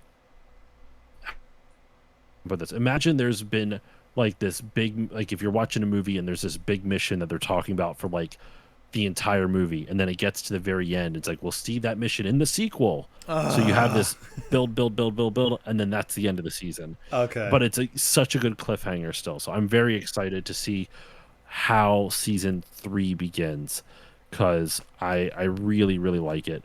I am kind of bummed they had like on their Patreon they have like little interlude episodes. Right. Or the children's and there's stuff that campaign. Yeah. Oh, there's stuff that takes place in the world of the Wizard, the Witch, and the Wild One, and I really want to. I'm probably going to join the Patreon at some point, but I think to get all access to it, it's like $5 a month, which isn't outrageous. Like there's a lot of content that you're getting for it, but Yeah. I kind of just want to wait just a little bit before I spend money on it. But yeah, it's so good, man. Like Abria Iyengar is such a good role player, because I get so mad at her character. Like Yeah. I get, and in turn I get mad at Abria, Right. even though like that's not Abria, that's her character. And I have to, I'll like listen to him like, God damn it, why are you doing? And it's the character that she created. I don't know how much of it is her, how much of it is not her, but like there's a moment in season 2 that I won't say when, where her character Suvi gets really mad at Ursulon, Lou Wilson's character, and Ame, Erika Ishii's character, and it doesn't feel justified. Like she's mad at them because she's like, oh, they're always so selfish, they're always choosing what they want, and I'm like, and just like a couple scenes prior, they like Ame genuinely like wanted to do one thing, listened to Suvi, and was like, okay, I'll defer to your decision on I don't 100% agree with it, but I'm going to trust your advice and take it. Yeah. So like she took Ame took Suvi's advice twice, and then the one time she doesn't, Suvi's like, well, fuck them. And I'm like, what happened the last 2 hours? I know. Now, in Suvi's defense, the scene that where Ame decides to not do what she says results in something fucking crazy happening. But that's I won't say what. Yeah. But yeah, such a good series, man. Like Brennan is such a good DM. Ria, Erica, and Lou are so fun together. Yeah. Like Lou's kind of deadpan, like almost like I know Lou Wilson isn't an innocent, like, you know, he doesn't do like innocent humor, but his character of Ursulon is like very innocent. It's and Brennan as Ame's familiar, the fox. I was just gonna say so that funny. He's hilarious, and he's so like the whole thing is so Ghibli coded. I think we were talking about this last time. I'm like I'm seeing it play out in my head as like a Ghibli movie, and the way he's so fast at and so accurate, like the way that he plays his NPCs like is so like, yeah, that's exactly what a freaking fox would do or say. Like it's great. I really, maybe I'll listen to some of that tomorrow, because I have some mindless projects that I'm working on right now for work. Yeah, I dropped off that one pretty quick. Like you said, a big climax, almost the end of season one. Uh, yeah, I got to keep going, especially now that I know that it's not. It's hard to be so far behind on some content. It's why I've like more or less dropped off of One Piece, because it's like it's hard to watch that when you know this shit's still coming out and it's still a million freaking episodes long. But Yeah, and you knowing, feel like it's just insurmountable at that point. yeah, it's like I'm working against, it's like trying to chase the carrot that's attached to you. Yeah. I should listen to that even more. And I was getting a ton of I mean, inspiration for my own D&D that I'll run eventually, or tabletop of some kind, probably Obojima. uh, yeah, I mean, it's it's great. gotten me wanting to. I don't know if I'm going to actually do anything with it. I'd have to really outline it. But because I don't have time, like it's hard for me to schedule time to play D&D because parenting, because Yeah, life, all that stuff. So I kind of want to like like live in a fantasy world, but like kind of want to. It for some reason it's inspired me to like write. Like I want to try mm, writing my handwriting like a fantasy thing.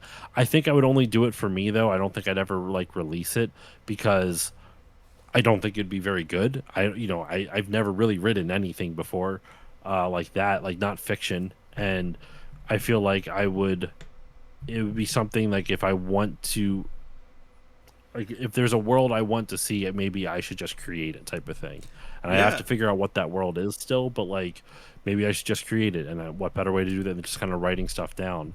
So I don't have any ideas specifically just yet, but like before I do any like world building, if I'm even talented enough to like try that, I would want to kind of pick like a character arc, like pick themes that I want the story to kind of illustrate, yeah, because I feel like it doesn't always have to.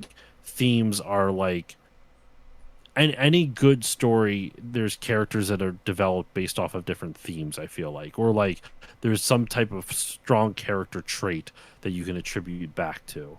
So I'm kind of feeling that. I'm kind of vibing with that. So I don't know. I don't know if I'm going to do anything. I highly doubt I'm going to write anything. But like the podcast is inspiring me to try my hand at something, which is kind of a fun feeling. yeah. I think there's a ton of like I when I was 16, a friend of mine and I started to write. We were both 16, so it wasn't very good. But we started to write like a fantasy story. The idea was to make novels, and Mm. as that kind of fizzled out over the years, I still think about these characters in my head all the time in the world, and I had more or less given up on it. But I think now that I know more as much as I do about tabletop RPGs, I think that's like the perfect way. I think it takes a lot of pressure off of you actually, to not have to be Mm. like the best writer, because it's a story that you and the players tell together. So Yeah. you coming up with like the backdrop and some characters, but then like letting the players kind of tell the story with you and just see where that goes naturally. I I say go for it. I want to play in your fantasy world. I know you said time is tough. It certainly is, finding time for adults to with adult Yeah. lives to all get together at the same time. But I think a But like tabletop is I the perfect way to get that out. I also almost wonder like maybe like determining like if you're not quite sure how to like where to go, maybe let the dice roll and then you have to improvise Ooh, based off the roll. Even like if you're writing the book, be like, all right, this character's about to do this. There's my internal stats for this character are this. I'll roll to see how well they do and see what me as a writer could improvise on it. yeah. Role Role play play versus role versus play, yeah. role play. Yeah, yeah. Yeah, So I again, don't know. It's something that I'm just interested in. I am not a good writer, but you don't I will have to never be. get good if I don't try. Yeah. I think So yeah, yeah. I think this is the perfect way to do it. Like for whatever D&D thing I end up doing, I'm gonna work in some characters from this failed novel that I was trying to write, and they're all gonna be very tropey. And that's just because I made them when I was 16. But getting to flesh them out now, double I mean, half of my life later, like, no, it is double. Oh my god, I'm old. Um, you know, that's how you get these things out. These characters that have burned a hole in your brain, so to speak. I want to play D&D so bad. I was going to say something else. I just blanked. Oh, go for it. I do too. I do too.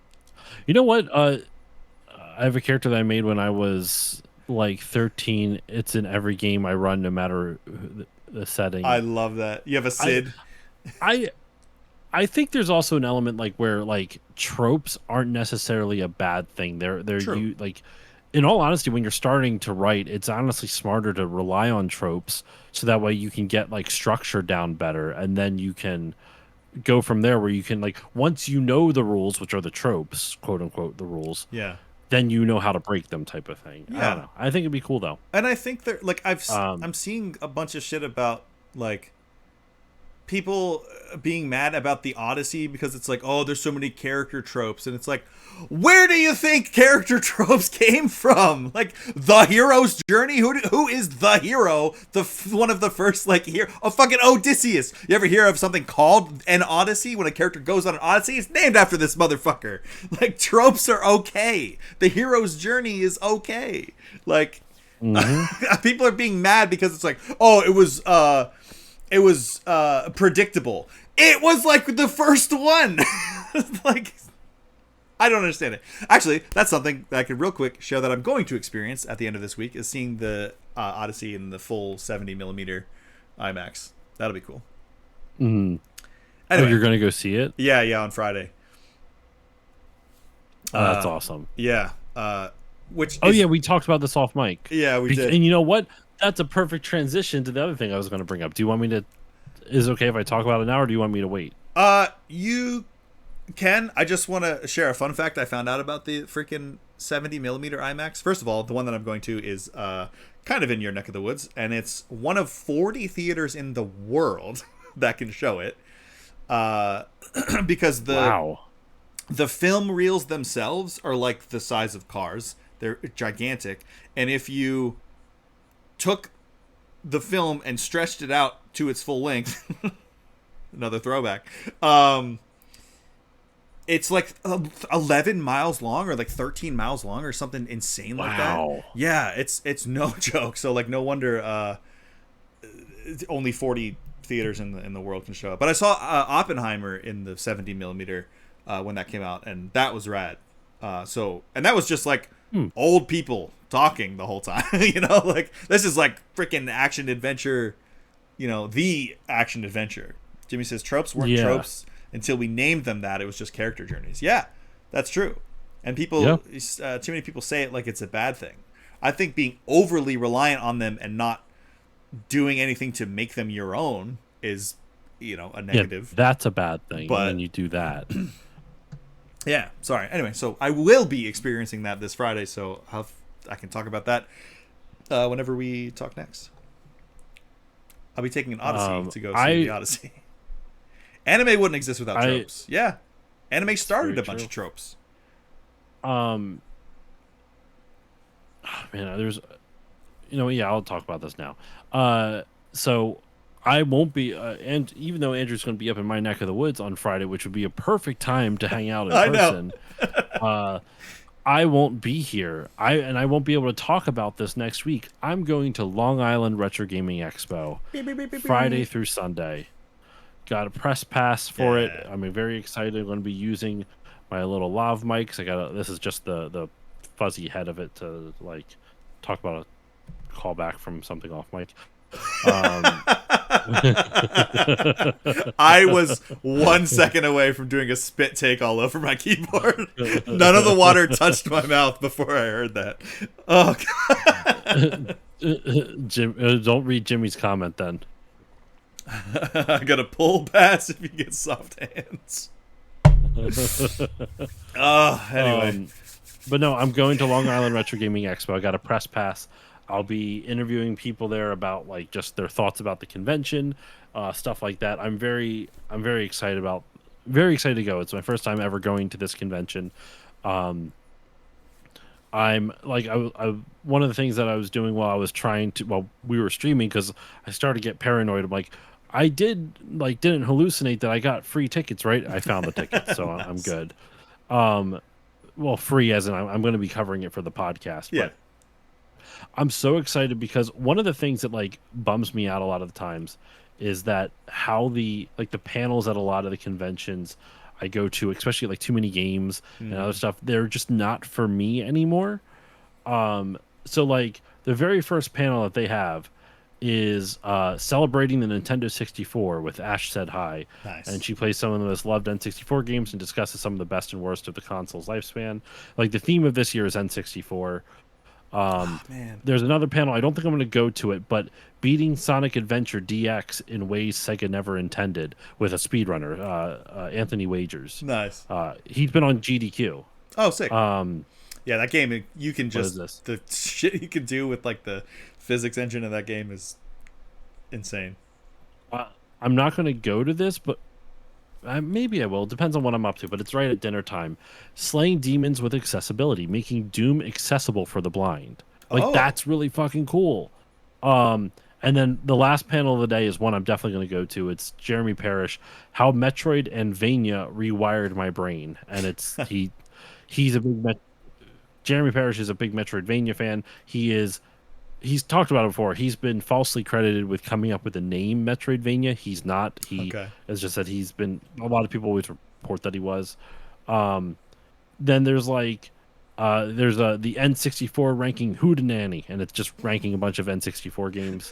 Uh, Brief history of the Statue of Liberty in video games. It's honestly like that's so hyper specific. That I kind of love is. it. You have to talk about Learnings Grand from Theft four Auto 4. decades of game design.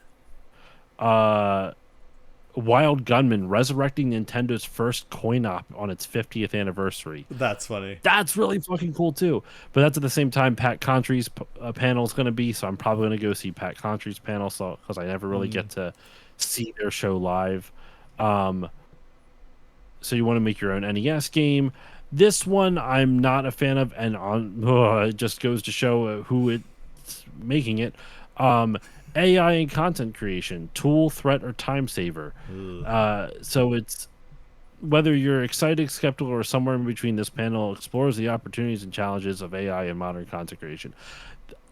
I hate the topic, but what makes me more mad is the people who's hosting it. And there's a YouTube channel called Gen X Grown Up, and I will never forget. I did an episode a year or two ago where I interviewed a dude from Digital Clips named Stephen Frost and talking about the Atari 50 collection, right? That really cool, like arcade Yeah. style stuff, or timeline It's like a museum. history style thing. Interactive museum. Yeah. And so I posted it, but it was on Twitter, so I ran out of in my description. I ran out of space. Yeah, You know what I'm talking I about? know exactly. But you can finish the story, but this is so annoying. I ran out of space, and I put in the tweet below the subtweet. Literally, you can click on the tweet and see that that it's there, and it says you can listen to it here. And the guy's like, "No link, please. If I want to listen to a podcast, I shouldn't have to reverse engineer how to get to it." I'm like, "It's in the link below, bro." Click Jesus one more fucking time. Christ. Click one more time. That's all you have to do. And I'm like, reverse engineer? Go fuck yourself, dude. Holy shit. And every time I see that these guys get invited to Long Island Retro, I'm like listen, they're a bigger channel than I am. They have the audience for it. So no shade at them getting invited. I'm just more mad because they're dicks. Whoever was running the socials that day was an asshole. Right. And I don't plan on going to. And the fact that they're doing a panel on AI content creation is just kind of laying further into the fact that they're just a bunch of fucking assholes. Yeah, you should go and just heckle them. I'm not going to wait I know. on that shit. Wait, are you? You guys are doing a panel? I gotta sit here and listen to it? Well, that's too many steps. Boo this man. That's what I should do. I had to walk in the That's door what to I listen to your absolutely should. to listen to your panel. Oh my god. And the thing is, though, it's like looking at because one of the biggest telltale signs that people use AI and stuff is look at the the thumbnails, right? The Oh thumbnails yeah. usually have something, and I will say I see one picture that looks AI generated, which, all things considered, is not that bad. Print out the tweet and pass it. That's a great idea. It's like a I reverse. will. It's a reverse collection plate at church. You just pass around a bowl with like, where people take, and then you unfold it into those little envelopes, and then it's just them being dicks on the internet.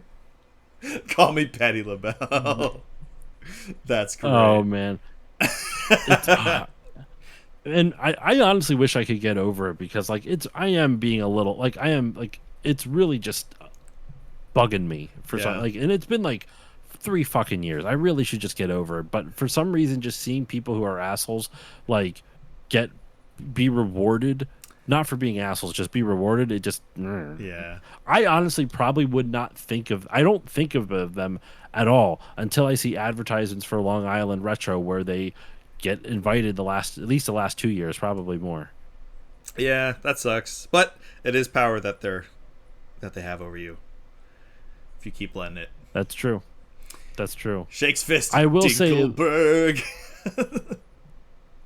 He was just mad I will because he say, regretted for the having fact kids. that they have 232,000 subscribers on YouTube, but Damn. most of their videos get like, with the exception of a handful, they get under 2,000 views. Most of them. That's crazy. That's a big difference. Yeah. Huh. There's a couple ones that are like super popular, but Are there any they're- like big guests or interesting guests? it's coming? all to Long Island. Yeah, there's Yeah. a bunch. My buddies Try and Corey from My Life in Gaming are going to Nice. be there. Frank Cifaldi from the Video Game History Foundation is going to be there. Oh yeah, you told me about them. Jeremy Parrish from Retronauts, Diamond Fight from Retronauts, streamer Ash Said Hi, which I've never watched any of her streams, but she has gone before, and I've heard cool things about her. I just haven't watched any of her stuff. There's also going to be, hold on, let me find it. There's going to be people who've G to the Next Level is going to be there. I love G. I G's do so too, wholesome. man. I'm gonna go to.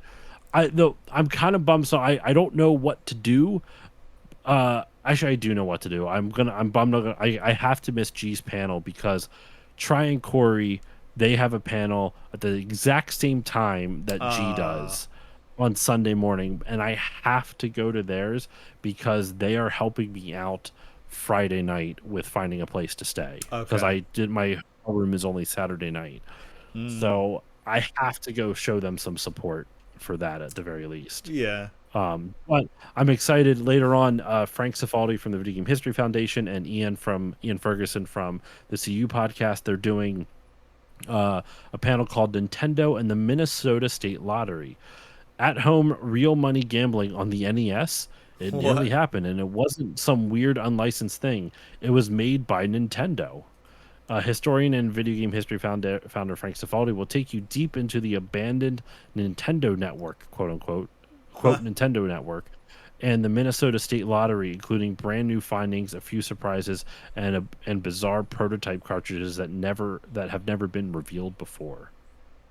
That's kind of cool. What a weird story. A great story, Mark. I'm very excited for that, man. I'm Nice. excited to go. It's going to be fun. I can't remember the last time I traveled for like a game convention.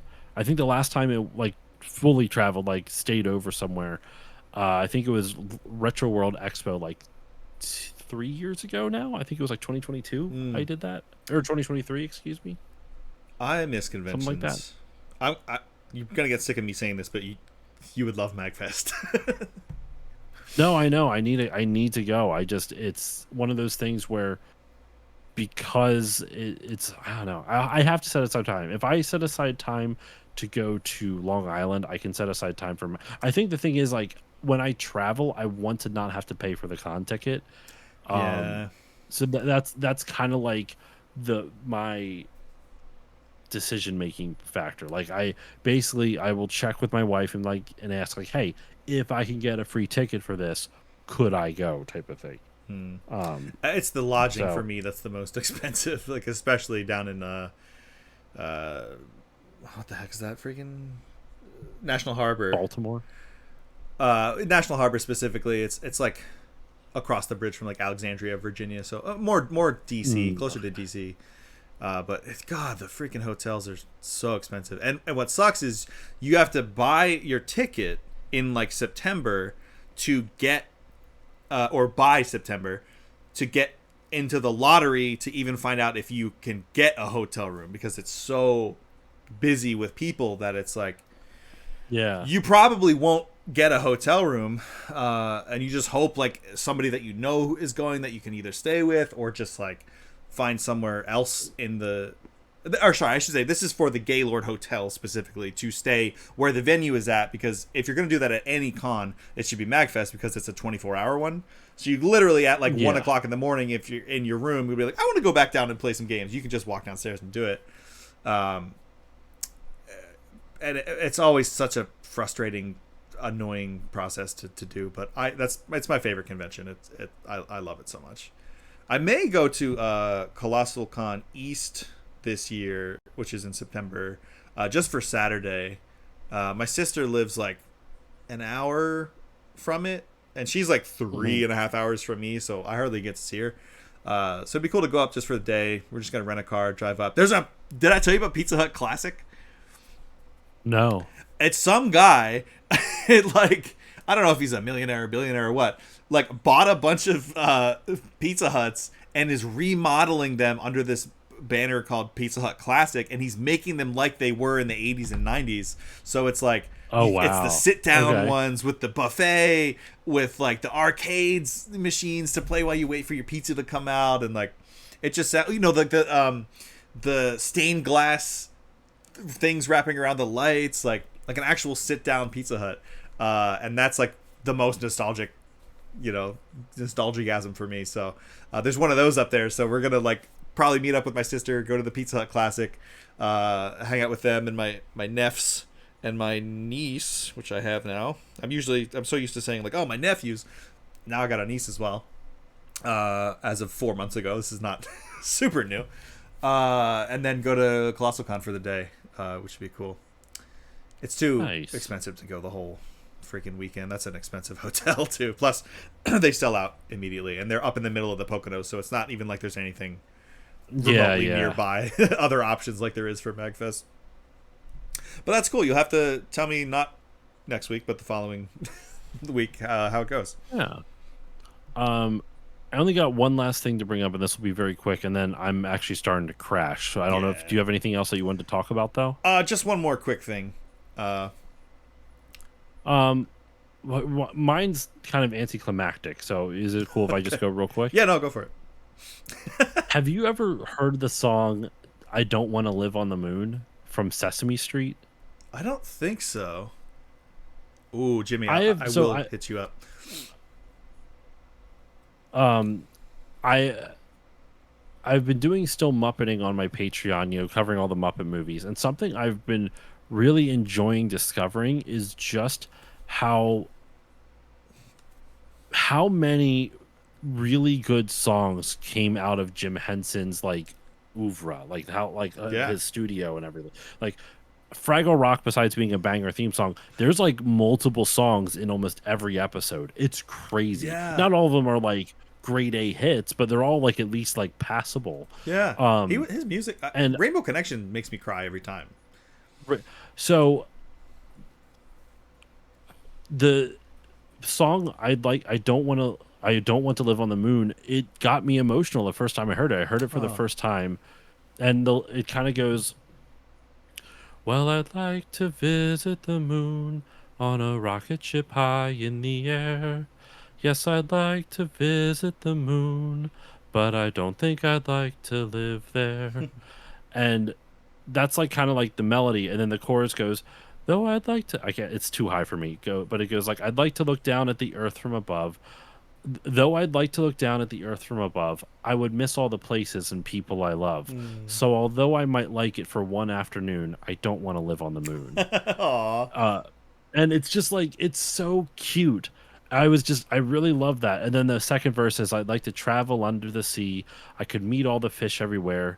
yes, I travel under the sea, but I don't think I'd like to live there. Hmm. I might stay for a day there if I had my wish, but there's not much to do when your friends are all fish. And an oyster and clam aren't real family, so I don't want to live in the sea.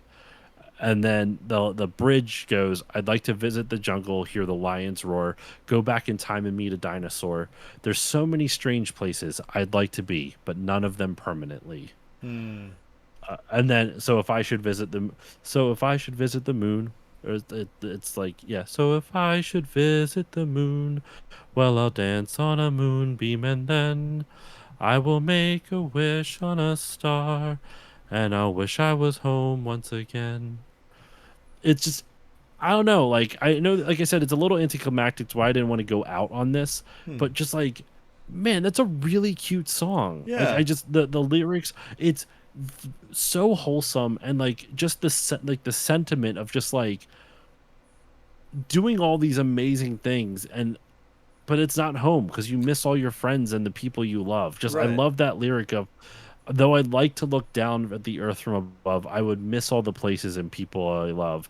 So although I may go, I'll be coming home soon because I don't want to live on the moon. I love that. Just It's encouraging to go out and try new things and experiences, uh, but also saying like it's okay that it's also okay to come home. It's okay to come back. yeah. You're gonna find Uh things that are gonna push you out of your comfort zone, but it's mhm. okay to like you don't have to stay there. You know, I like that.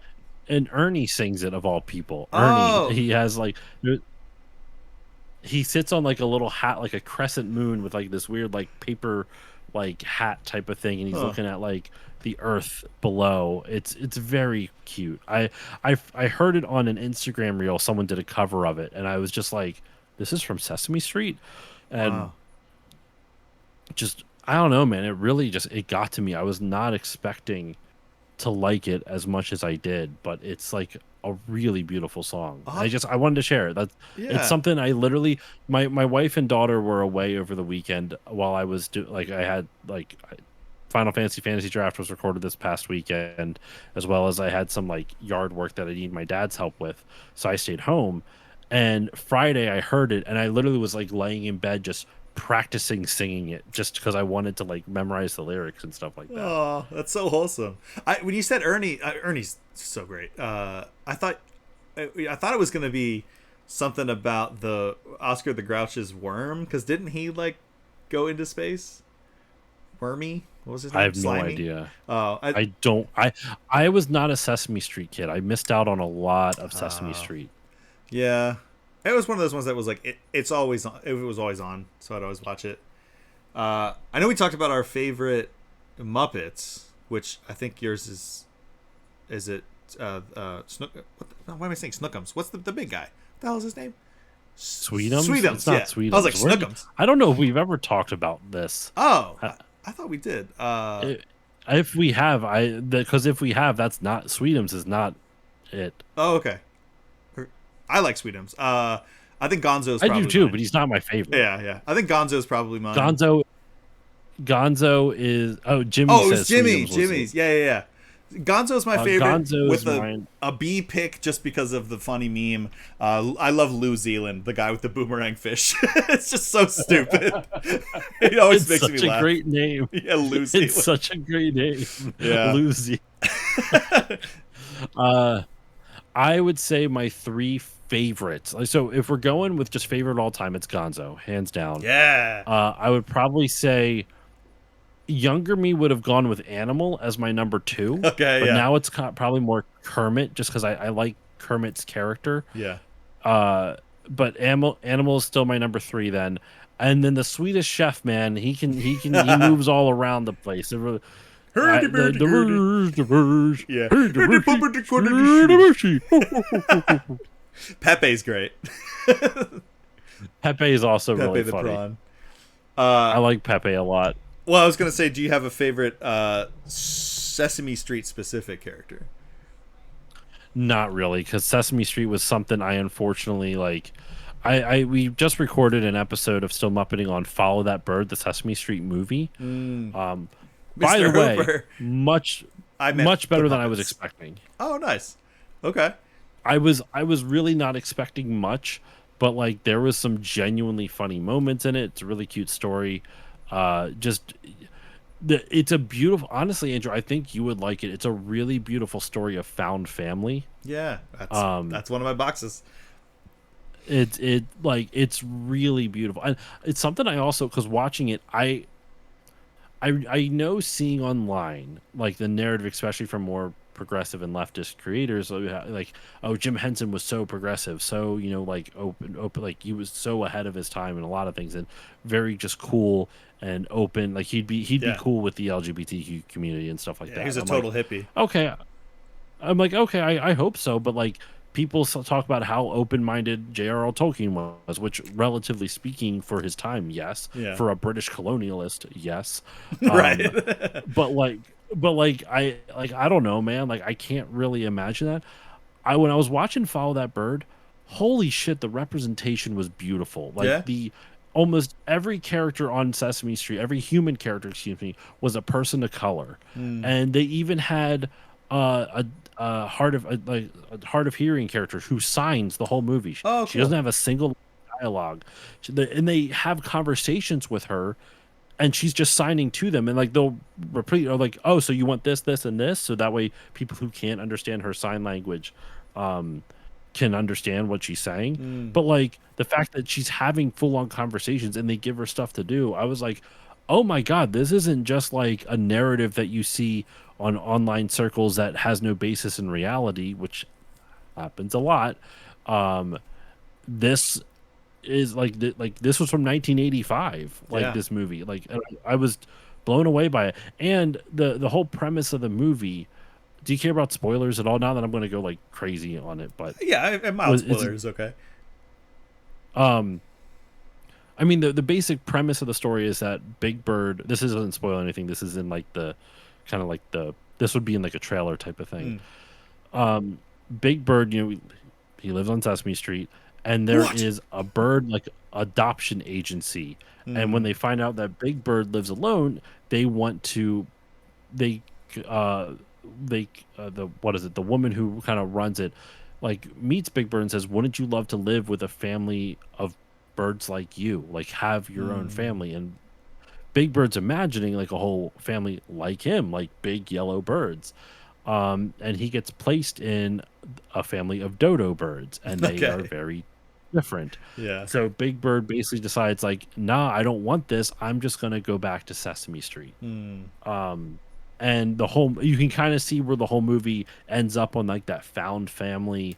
Yeah. uh like it nails it sticks to the dismount, man. It's really good. It's a really, I was very pleasantly surprised by how much I liked it.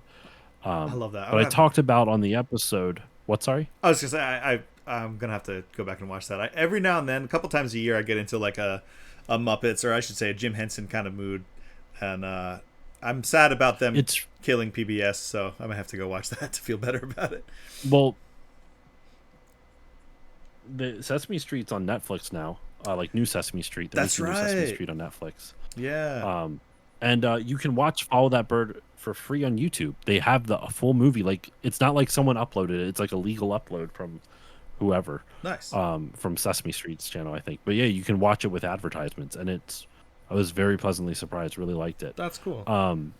I said on the episode there too, like I didn't really grow up with Sesame Street. Mm. I watched it. I remember like watching the movie. I'm like, oh my gosh, I remember this location and this location and this location, but I don't really remember much of the show per Yeah. se, because it just never really resonated with me. So like a lot of Sesame Street stuff, I just kind of.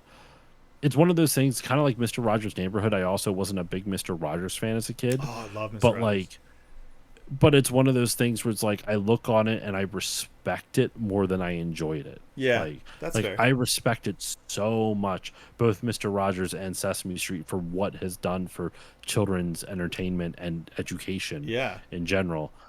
And talking about somebody And who's a conservative but relatively, or I should say, a religious person, but who was actually like wildly progressive for the time, was Fred yeah, Rogers. wildly progressive for the time. Yeah. Somebody who I actually, even remember. what a concept, follows what the teachings actually were instead of what it's been bastardized to by most people in that cult. Hmm. Well, and like I even remember seeing like there was a documentary about Mr. Rogers a few years ago, not the Tom Hanks movie, but like an actual like documentary Yeah. about it. And there was, I guess, there was a member of the staff that was gay, and they were talking about like I'm pretty sure he knew. Like we never talked about it, but he also never like I'm pretty sure he knew, and he was like cool with it, I guess. Or I don't know if he condoned it, but it wasn't like he also was like, "Meh." So I don't know. Yeah, I don't get know. off my show. That's still speculation because it's from, but that person interacted with him. So I don't know. Right. It's one of those things. Like I said, I respect Mr. Rogers and Sesame Street so much for what they do and what they represent and how they have historically handled everything. Yeah. I mean, it takes place on like an inner city street. It's like watching Hey Arnold and expecting that to not be one of the most diverse cartoons of all time. Yeah. I mean, to be fair, how many? It was only really Gerald was the only like black friend Arnold had. Well, there wasn't a lot of other. There's There was black and brown characters, and in the boarding house, there's a lot of diversity. Like, yeah, a lot of them were white, but even the white characters were like European, or there was the Asian guy, or the what's his name? The Asian Mr. Wynn. He was Vietnamese. Come on now. Yeah, that's the whole Christmas special. I don't remember the Christmas special. Oh wait, the one where he talks about his kid that he had to leave behind.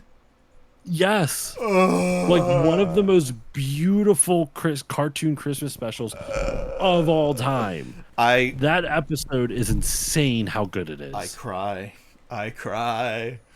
Masterpiece is right, Jimmy. Same with like Pigeon Man. Pigeon Man's a great one. Yeah. Oh God, what a good show. Do you know what Arnold's last name is when they revealed it? No, actually, because I never saw the movie, the one where you find out what happened to his parents. Yeah, you find out his last name is actually Shortman, which is why the grandfather calls him Shortman. Hey, a short man. Close Grandpa to me. Grandpa is low key one of the best cartoon characters of all time. Yeah, Grandpa and Grandma, like his unrelenting hatred of Oscar is one of my favorite character bits. There's that whole episode where Grandpa's convinced he's gonna die of a family curse. Yeah, and he's like, "All right, I'm gonna die. I'll see you later." And then he's like, "All right, I guess I'm dead. I must be in heaven now." And he opens his eyes, he's like, "Oh no, Oscar's here. This must be the other place." Yeah, it's terrible. Oscar's like, "What the fuck, man?" Yeah, come on, dude. Yeah, him and his like, oh God, his poor wife who was like, he would just gamble away all their money, and she'd be like, "Oh, yeah. Okay, I guess that's fine. I'll still stay with you because I have no self-respect." But yeah, God, I could talk about that show forever. But nice. I have to go watch the Follow That Bird, and I will say, I think Big Bird might be my favorite Sesame Street character. It's close. Great. Big Bird. I also really like Grover. Grover looked to me when I was watching the movie. He looks like a newborn baby. Like his head looks like that of a newborn baby. Right. You ever see? You know, like it's a cone. It's conical a little bit. Yeah. Well, and his neck is so skinny. His body's so skinny that it looks just like, you know, lopsided and top heavy. Yeah, he's great. Anyway, let's go to your last thing because we are starting to run late and I am starting to crash. Yeah, let me get my visual aid pulled up real quick. I'm gonna disappear. Probably, if you haven't already. Yeah, it's all good. You can just hear my disembodied voice. I am haunting you. Okay, let's. Here we go. Pull this up. Right, quick hat. Oh shit. No. So I can at least start to set up what this is. I'm continuing, I should say, to read the Sonic IDW comics, and they are freaking rad as hell. They are great, and not just because I like Sonic. Like they are just uh, immaculately written. Where did that image go? And there are some characters that get introduced, and I'm trying to pull up an image to show. Here we go. Full size image. Thank you very much. Okay. So basically, there is a group of freedom fighter, soldier, pseudo paramilitary, I guess, characters. And let me. There we go. It's going to take up the whole screen, but so this is them. And they're called the Diamond Cutters. And if anyone wants to play along in a little guessing game, when something seems like it's from something else or a reference to something else, please let me know. We'll see who can guess it first without looking it up. And Josh, I know you can get there. So they're all these gunmen, basically, and they're this like paramilitary group. Can you see my mouse? Yes. Okay. So the first character you're introduced here is Whisper. Sorry. What? Jonathan, I dropped my phone and it was really loud. I didn't know if the mic picked it up. Oh, no, it didn't. Diamond Dallas Page had a diamond cutter in the WWE. This is very similar, Jimmy. And by similar, I mean not at all. So we're introduced to Whisper first. She's great. Awesome character. She is a sniper. So she said, me, the scout. Let me know when this starts to sound familiar. And she's introducing the team via a photo. So you have Smithy here, the Crafter. Now, what you don't see in this photo, not Team Fortress, no. He uses a big like minigun, like a chain gun, and that's important. You see that in another one. He should have been a bird. I won't say what kind of bird, but so don't let the fact that he's a lion throw you off. We have Slinger, our marksman, so he uses like 2 pistols, pop, pop, pop, pop, gonna shoot ya. You can tell he's some kind of cat of some kind. Clairvoyance, the psychic one. Mimic, the infiltrator, who Mimic is an octopus and can take on the faces of other... I have no idea what you're referencing with this. You will. So... there's an octopus character who can mimic characters. There's a... okay, so I'll give you the animals of what these two are that might give it away. So the sniper character, Whisper, she's a wolf. Slinger is a jungle cat that starts with an O. It's Metal Gear Solid. It's fucking Metal Gear Solid. It's Metal Gear Solid. I don't know why Smithy isn't a bird, because he should be a raven. We have Vulcan Raven with the big guy with the big gun, Decoy Octopus, Psycho Mantis, Revolver Ocelot, and Sniper Wolf. It's absurd. I was like, hang on now. Are we... I was... oh, you're still gone. There we go. Bring him back. I was like, are you... they showed the first couple of characters, and I was like, are we doing Metal Gear Solid? Are we... And then they kept introducing more. I was like, God damn it. This dude's fucking... he's an ocelot, and he uses 2 revolvers. There's a sniper who's a wolf. It's like, come on. A decoy octopus. I just thought that was hilarious. And I was like, God damn it, Sega. Or I guess IDW. Great little Easter egg / reference to Metal Gear Solid. And the comic continues to be excellent. I'm on like the second omnibus right now, and it's some of the best writing like of the entire franchise.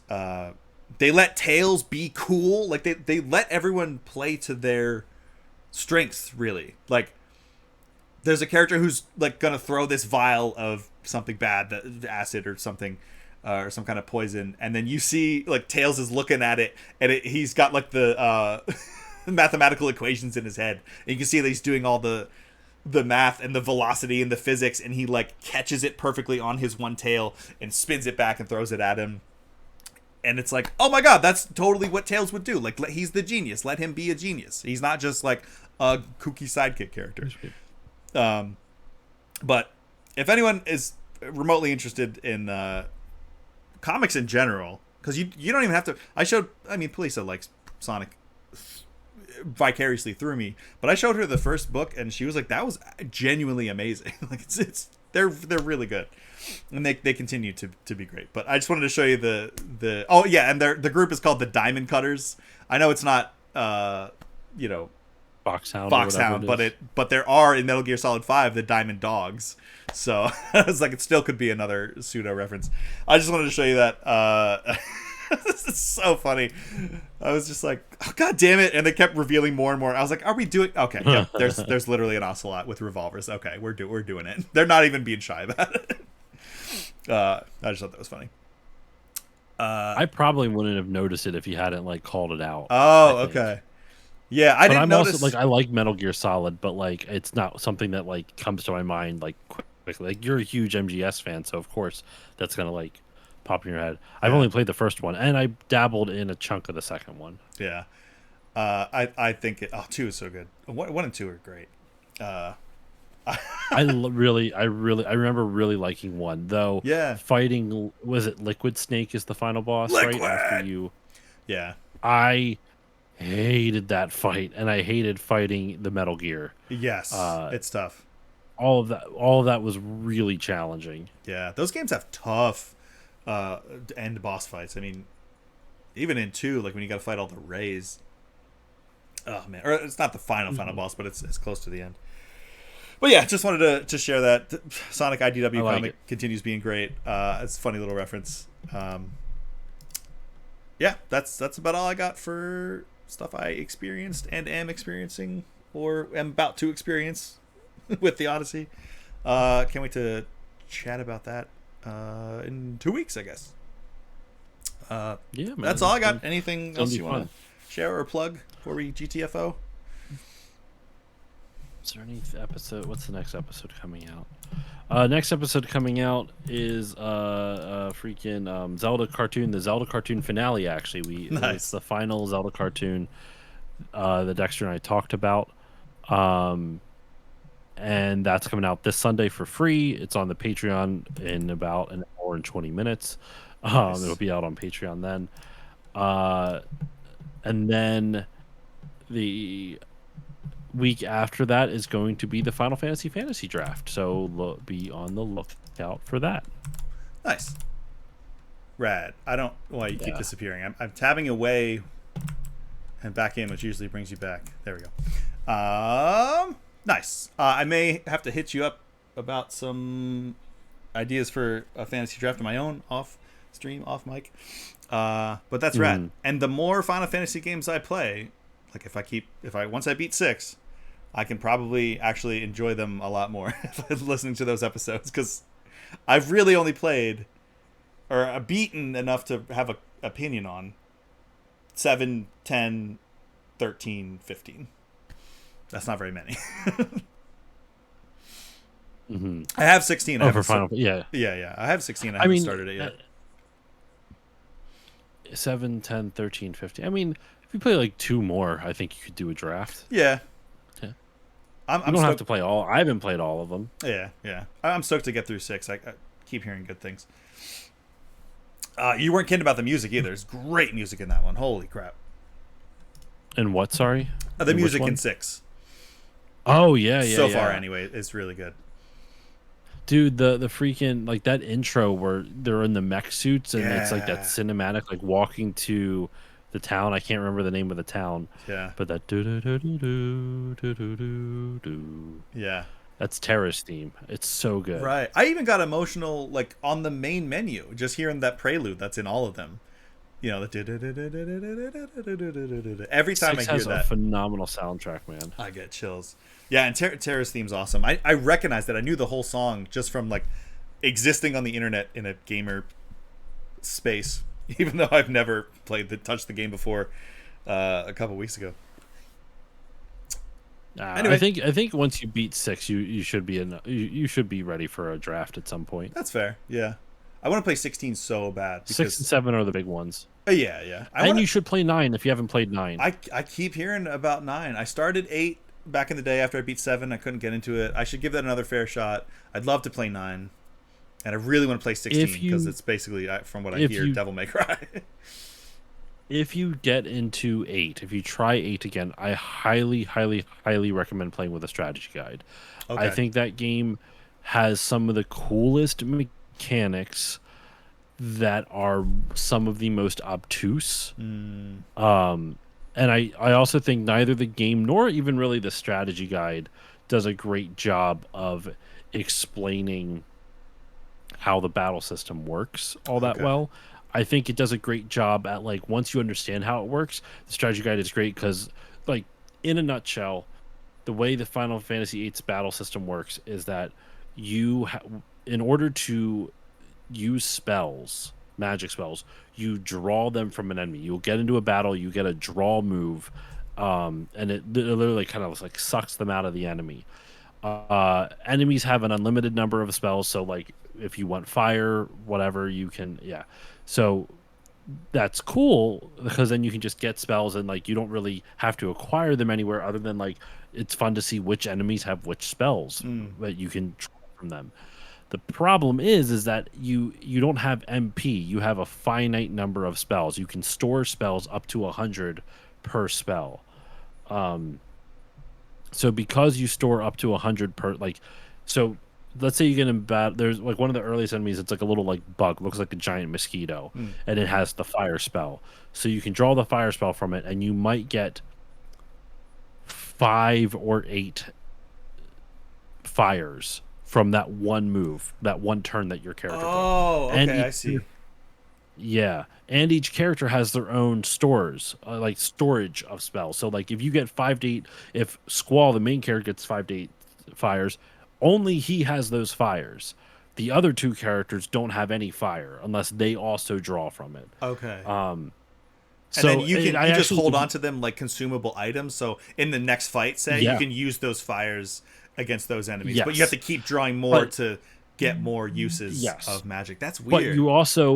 But you're also disincentivized from using magic because in order to... So how can I put this? Here's a good way. Summons are an essential part of this game of Final 8 because when they call it junction, it just means equip. When you say junction, they call it a guardian force, a GF.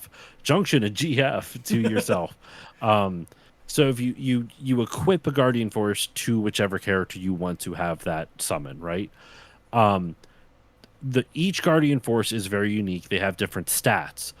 So, for example, like Ifrit, when you junction Ifrit to any character, then you can gain the ability to modify that character's stats depending on which Guardian Force is junctioned to it. So, like, Ifrit allows you to modify your strength stat, your spirit stat, and like one other or something like that.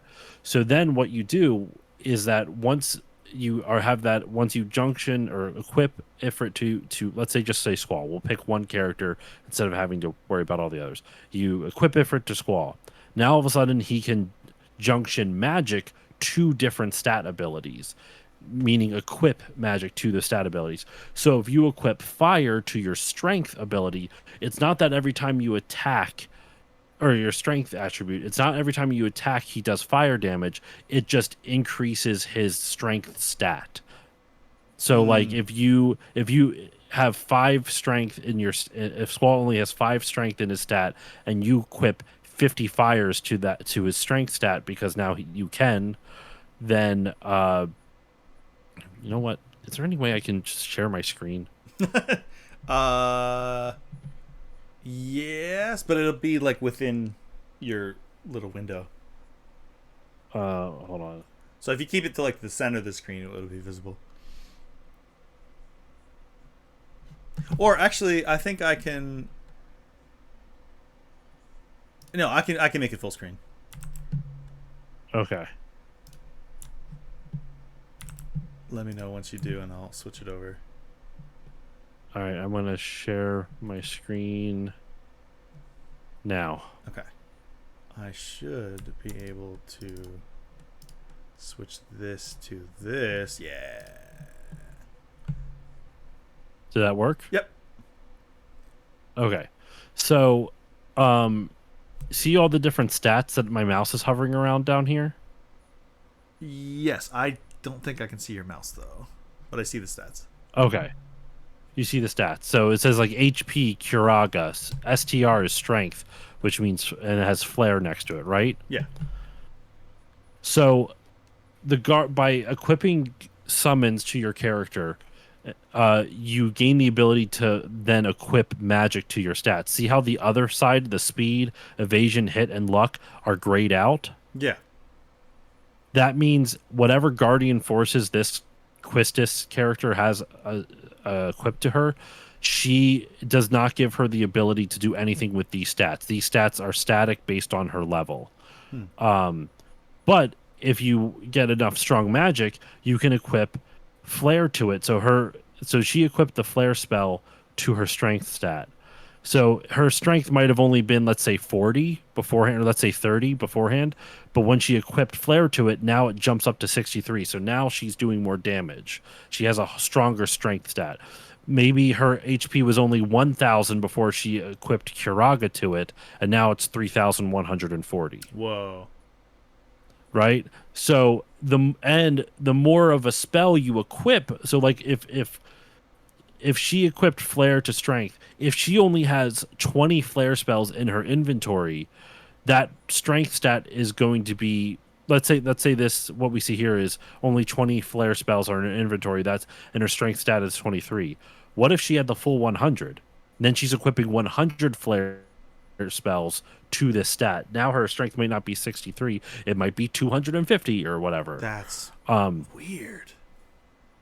Yeah. So, and the stats you are able to equip magic to are dependent on which summons you equip a character. So you want to actually equip multiple summons to a character, and then you can see different you can see which stats you are able to junction or equip magic spells to.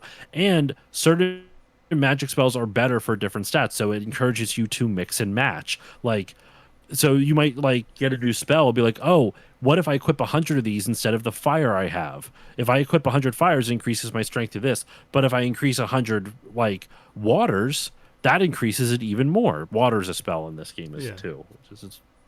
So Watera. it really encourages you to do different things like that. You also can then later on, if you want to,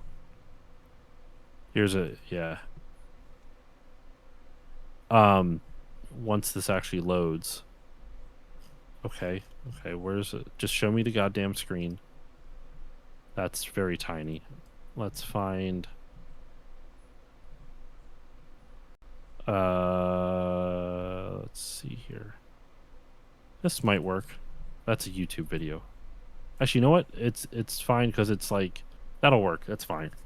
I'm not going to play the video, but oh, Jesus Christ. Fuck you. Yes, you are. Apparently I am. You should be able to right click on that thumbnail and do like open image and new tab. Okay. Where you go? There. So what's in this screen here, you are able to junction spells to like attributes. So like not just your stats, but like this one, the top line that's blank there, that's your attack. So if you wanted to, you could junction your sleep to it. So every time you attack an enemy, it gives you a percentage chance to put that enemy to sleep. Oh. Just on your basic attack. And then is it more likely if you have more of them in your inventory? or that just makes Exactly. your attack. Oh, it is. Okay, that's so Yeah, weird. so if you have I think if you have 100 sleep and you equip it to your attack, you have a 50-50 chance of putting the enemy to sleep, Whoa. which is crazy. Jimmy says And obviously, the stronger, I could watch uh, Josh do off the cuff explaining very specific things with a visual aid anytime. This is like an on the fly documentary. This is dope. it's great. Like, that's what's so cool about this game is like you can really break this. Being able to equip magic to your stats, you can really break this. There's so much. It is a extremely in depth. I didn't even go into everything. I don't want to confuse you. There's more stuff like the Guardian forces have their own specific abilities that then you can then use to like modify different things like that can either up your stats or give you different abilities like mug. You could where you start out with steel and then you can level it up to mug where you can actually do damage in steel items. Okay. So there's lots of cool stuff like that. It's a really in-depth battle system. The reason this game gets not unfairly, like honestly pretty fairly shit on, is that in order to do this, in order to play this game to like not even like go full min max, but like really get the most out of the system, one, you have to understand it. The game does not do a great job of explaining it to you. Two, you have to draw the magic from enemies, and if they only give you the most I've seen them give you is like 12. It's a random number every time you draw a spell from an enemy. You could use a turn and only get one spell, or you could use draw on a turn and get 8 spells, or I think the highest I've seen is like 12, which is like that is like the godsend. Like you are so happy when that happens. Yeah, that's a nat 20. And it's a pain in the ass because there's lots and lots and lots of spells. Now they do mitigate it a little bit by a couple things. One, there's like throughout the world there's like random draw points, like not from a battle. You'll just see like these little bubbles coming out of the ground, and there'll be a spell that you can get from, and you have to wait for that draw point to reset. It takes like 20 real world minutes, so it's meant for you to like leave, do other stuff, and come back and get it later type of thing. I But wonder if so you can, this is a bit tinfoil hatty, but like you said, you have to have a strategy guide to even remotely understand this. Do you think they just wanted to sell more strategy guides by not putting it in the game? no, I don't think that was it, because I as I learned from my David Cassidy interview, they gave them fuck all for information on how to write. They had most of those strategy guide writers had to troubleshoot it. Or like create an oil painting of the map because they didn't have a good enough image of the map. Yeah, exactly. Yeah. So yeah, it's stuff like this. It's really, I love how this battle system works out, and you can see actually in this one right here. If I open a new tab, Cactuar is a summon. Love Cactuar. 10,000 so euros. As you every time you equip, when you have a Guardian Force or a summon equipped, at the end of each battle you also learn like ability points. Like you get a certain number of ability points in each battle, and you can tell your summon to learn different abilities. So like right now you can see like the finger is pointing to a strength bonus, which is complete. Oh, actually, sorry. Yeah, strength bonus, which is complete. That means that if Cactuar is equipped to you, your character gets a strength bonus. If based off what I'm seeing here, they get a strength bonus, an HP bonus, a vitality bonus, a magic bonus, and a spirit bonus, which is awesome. If you look at the very bottom, GF HP plus 20%, that's 60 out of 70. That means he's gotten 60 ability points out of 70, and you need 10 more in order to get that ability. The HP, the Guardian Force HP, I'm not going to bother explaining it right now. It heals your girlfriend. That's all we need to know. Pretty much. Well, so the way it heals you, Guardian Forces, it heals you if you're gluten free. Got it. They really try to make the summons in this game so integral to your characters, not just because they equip them to your stats and everything like that, but like in order to summon a Guardian, when you summon a Guardian Force to do the cool summon move or whatever, they essentially take your place. Like your HP bar disappears and their HP bar shows up. And every time while you're waiting for your summon to like there's a countdown timer for the till the summon arrives. Mm. If you get hit, it's not you taking damage, it's the Guardian Force taking damage. So that's why that HP stat's important, because if you can boost your Guardian Force's HP stat, the likelihood of it being killed, which is very low for the most part until late game, the likelihood of it being killed while you're waiting for it to summon, because while you're waiting for it to summon, you can't do anything. You can't attack, you can't heal, you can't do defend, you can't do anything. Mm.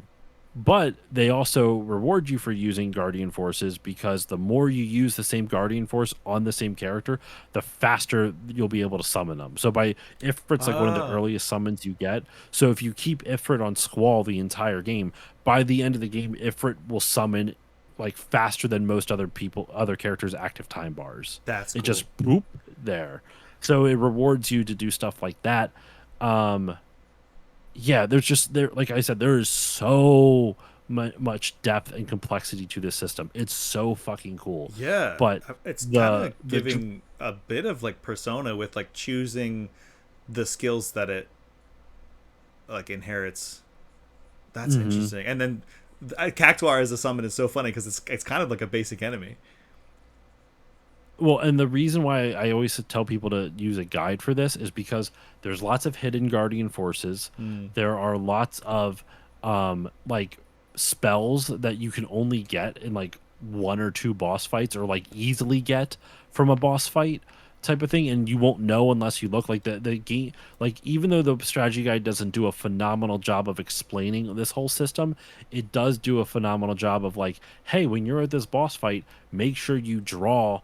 Like sometimes there are summons you can get from boss fights that you'll get the summon by drawing it like it's a magic spell, and how would you Oh, know to if you don't look, type yeah. of thing. um So is it like it's every crazy. enemy has a pool of spells that it could give you? It's like the same. You're not just Yes, getting it's totally randomized. it's not totally randomized. Like it's all hard coded in. So like when you start the game and you fight the little bug guys, they will always have fire. Like depending on the level of the bug guy, or the enemy, that it can change on what summons you, like what spells you get. I'm trying to see if there's any other like screenshots here of like. So like here's a battle system, right? Or here's a like a battle screen, I should say. Um, I'll zoom in. So your command line here: attack, magic, guardian force, and draw, right? And actually, look, you see that? Do you see that Ifrit thing on the right hand side? Yeah. That so you Selfie is the girl in the yellow dress. Quistis is the girl in kind of like the peach like suit, not suit, but you know like whatever her outfit Yeah. is. Zell is the one in the middle. Zell is currently summoning Ifrit. So remember how I said like his HP bar will appear and Ifrit's will, and whatever the summons is will sorry, his HP bar will disappear and the summons HP bar will appear. Mhm. You can see Ifrit, it has like 12,000 or 1200 excuse me HP, and that blue bar is the countdown timer. Um and your guardian forces determine what moves you put in your command window. So like theoretically you could have a character that you don't even like, you can manually take those in and out. Like if you don't want to attack at all, you can remove attack from your command bar and only have like magic, Whoa. item, guardian force, or draw. So you even have to like strategize, like if you want to use magic, then you sacrifice being able, then you have to like, you can only pick four in there. So you have the options of attack, magic, guardian force, draw, or item. So you're always going to have to leave one out. So you have to like, maybe this character will only use items and this one will use magic, or Huh. and vice versa, or not at all. Like I personally think its biggest flaw is that besides the fact that you have to draw all the spells, which is extremely tedious and time consuming, Yeah. um, if your magic is directly linked to your stats, and if you were to use a spell, that means it would decrease your stats for using the spell. Oh. You know what I mean? So like if you have fire equipped to your strength ability, so you can hit real hard now, Yeah. but then you cast a fire spell, even if you like, it's not going to be a huge difference if you have 100 fire and now you're down to 99. But technically, you decreased your strength stat when you cast that spell Oh, right, because it uses up one every time. because it's an inventory item as Yeah. opposed to an MP item. Oh, weird. It, That's it interesting. it does create a risk reward system, Yeah. but it does. But because you need to, in order to do well at this game, you have to equip um spells. And interestingly enough, you don't even have to level up in this game. The game scales to your level. So like Oh. Oh. so you could theoretically, if you don't get into any random battles and you only draw magic and only fight the bosses that you need to fight, you could theoretically do really well. But then you also don't have the ability to level up any of your Guardian Force's abilities. So like in order to get Mug, you need 200 ability points usually. If the like for example, you get there's a summon, excuse me, for Diablo, and in order for Diablo to get Mug, you need to get 200 ability points for it. You can get a summon much later in the game that naturally knows the Mug ability, but like if you want to be able to like steal items from enemies early on, it's smart to get Diablo and have it focus on learning the Mug ability, which is the 200 AP ability points, which takes time because most enemies early on in the game, might give you only like 3 or 4 a battle. I just heard And enemy boss fights scaling. give you ton. You said enemy scaling, and I just heard, oh, okay, no grinding.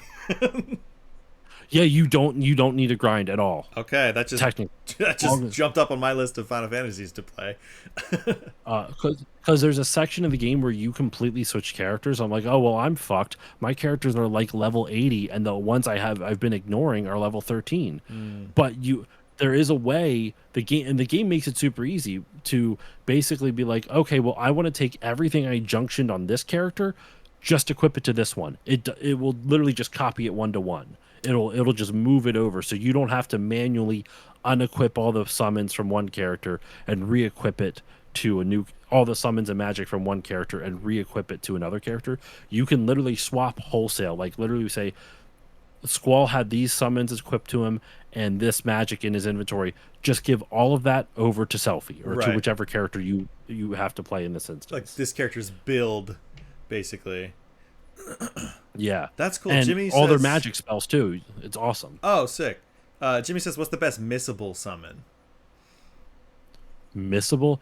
Oh, the best missable summon is Doom Train. Doom Train. That sounds sick. Yeah, it's really fun. I got it when I was a kid, but it's like when I replayed it a year ago or so, like 2 or 3 years ago, I saw what you need to do to get it, and it's really fucking obnoxious. Is it? But if you get it, is it more obnoxious What, than sorry? dodging lightning 200 times in a row? no, it's not more obnoxious than Okay. that. But like if you get it, what Doom Train does is that it will cause a shitload of status effects on the enemy, like confusion, poison, sleep, paralysis, like all at once. Like it's a big status effect thing. Nice. The other criticism of this game is that when you do actually summon a Guardian Force, the animation sequences are extremely long. Oh, so yeah. like, That's but- par for the course. especially in the PS1 era, Yeah, right? When they're yeah. like, look how pretty these. I will give them credit. It's still not my favorite now, but I will give them credit. They give every Guardian Force a boost ability that you can teach it. It only takes 10 ability points, which you can usually get in like 1 to 2 battles. It doesn't take much to teach a Guardian Force the boost ability.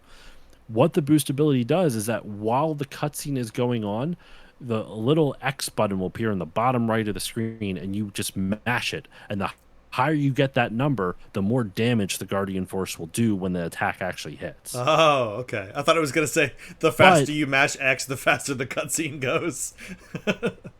No, you wish, right?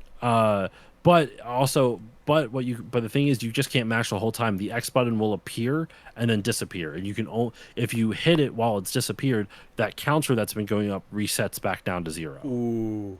So you have to like mash, and just kind of wait and then when you see it again, mash, mash, mash, mash. That's dirty. Um, th- and then, but they really there's the final summon of the game. The most powerful summon is a summon called Eden, and the cutscene for it is like a minute long. Oh my It's god. crazy. How long It's is so fucking long. how long is Knights of the Round? Pretty damn long. I don't know what off the top of my head, but I'm Yeah. gonna guess like 30 to 40 seconds. Or like Eden is much longer. Sephiroth's supernova solar system destroying move. Oh, now There's you are the full screen. you are the entire stream now. There we go. But yeah. So sorry for that kind of long-winded rant, but I'm a huge fan of the Final 8 battle system. It's got lots of problems. There's so many dumb ideas with it, but I'm like how it's so in depth, it's so much fun, it's so easy to break. You can do some crazy things with it. Um there's a spell you get, so the way that you do like limit breaks in this in Final 8 is that your health has to be low. Like you have to be in the yellow. Like otherwise the font color for your HP is white until you get down to I think the last quarter, and then it's like yellow, right? Okay. And while you're in yellow, if you hit circle during that, you like kind of pass your move off to whichever like player or enemy is, if they have like if another character or an enemy has their ATB filled, it'll pass your turn off to them, and it'll just jump. It's almost like deferring your turn, almost like your time bar is still full. Okay. But and the reason you do that is because basically when your health is low, you'll hear a little like different sound effect, like a ding type of thing, and you'll see a couple arrows on the side of the screen, and that directs you to where your like limit break or special attack is. And if it's not there, if you don't see it, if you're in the yellow and you don't see it, you can keep hitting circle to pass your turn until it just appears. Okay. And what's cool is technically you could get your limit break when you're in white, when you're not in low health, but it's like less than 1% chance or something like that. But Okay. when you're in yellow, it's like a 50-50 chance, and which if you just keep passing your turn, eventually you're going to get it. Yeah. Nice. There's a spell called Aura that you can get if you cast it on yourself, it increases the odds of you being able to do your special move. So that's how I beat the ultimate boss. I cast Aura on my character, and I just kept hitting circle until I got special move, and then you just go fucking nuts. Nice. Jimmy says it's Bahamut in this game, or Bahamut. I don't know how to pronounce it. Yeah, Bahamut's in the game. I figured he's got to be. You know, like that's a summon that's always gonna. In a Final Fantasy where you can do summons, which I assume is all of them, he's always gonna be there. I cast Mog and Aura just to flex on these kids. Jimmy's Aura farming. It's actually so funny because my first the video of my first time playing Final Fantasy VI, where all the Moogles join you, and I was like, oh my god, we're straight Mog maxing. Which only Gen Z is gonna get it. I got the maxing joke. Nice. I mean, in the general. All right. I'm sorry for that long-winded No, Final Fantasy VIII. Thank you for your rant. lesson. I am more excited to play Final Fantasy VIII now. If you get around to it, one thing I will recommend, play the newer version of it, because there's quality of life improvements that make drawing less of a problem, from my understanding. Okay. It's less tedious. Because the thing is, like, Final Fantasy VIII, there is a lot of grinding in it, but not because you have to level up, because you have to get spells. Yeah. That's yeah. So that's the grind. You are stuck, like, generally in the beginning of the game, you are stuck for at least the first 30 minutes, just like drawing magic over and over and over and over and over again, and be like, but once you get all the magic from one enemy, then you can just ignore them and move on to the next one. Yeah. So yeah, it's awesome. The game rules. It's just it's got a stupid story. I'm not going to defend the story. Oh. But the gameplay is a lot of fun once you kind of understand the system. Okay. I don't know why, but for some reason it was reminding me of. Did you ever play or hear of Baten Kaitos? It was on the GameCube, I think. I have heard of it, never played it. Yeah, that game is like what Chain Is of that the Memories. Skittles game? Skittles game? No, no. Oh my God! Wait, I I know what you're referring to, but no. Uh, that's weird. Ark and Sky is the Skittles game. Yes, that is insane to me. The fact that that game even exists. No, Baten Kaitos is just pretty standard JRPG. But its battle system is like what Chain of Memories should have been, which was if you're gonna do a card game like that, don't make it also a real time action game. Make it turn based because you need time to Yeah. play all your cards in a row. But there are certain aspects of it that what you're saying kind of reminded me of. Well, yeah, Jimmy says that was fascinating. I agree. It's higher up on my list of Final Fantasies to play. I was like, And there's even more stuff. There's a whole mini card game called Triple Triad that's actually really fucking dope. right. And if you collect enough cards in it, you can actually get an ability from your summons to turn cards into magic spells. So if there's like a hard to get spell, if you get the card of the monster that has the spell you want, you might be able to modify it into the spells.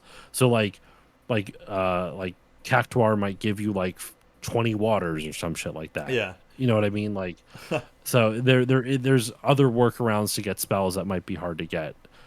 Okay. I love when they do weird stuff like that. Like it reminded me of Yojimbo, the samurai summon in 10, where it was like You just give it money. you have to give him money, and it's like if you give him either all of your money or only one gil, it's like you might get the super critical move. So I remember I would just keep throwing like a single gil at it, hoping to get like you basically piss him off so much that he just kills everything. Including you. Oh, I don't know if including you. I don't think so. That's funny though. uh, Anyway. Shout out to Final Fantasy. Anyway, Oh yeah. all that to say, we're wrapping up. I think I will send y'all real quick to Drew the Damager. I saw that he was streaming. There's some people still hanging here.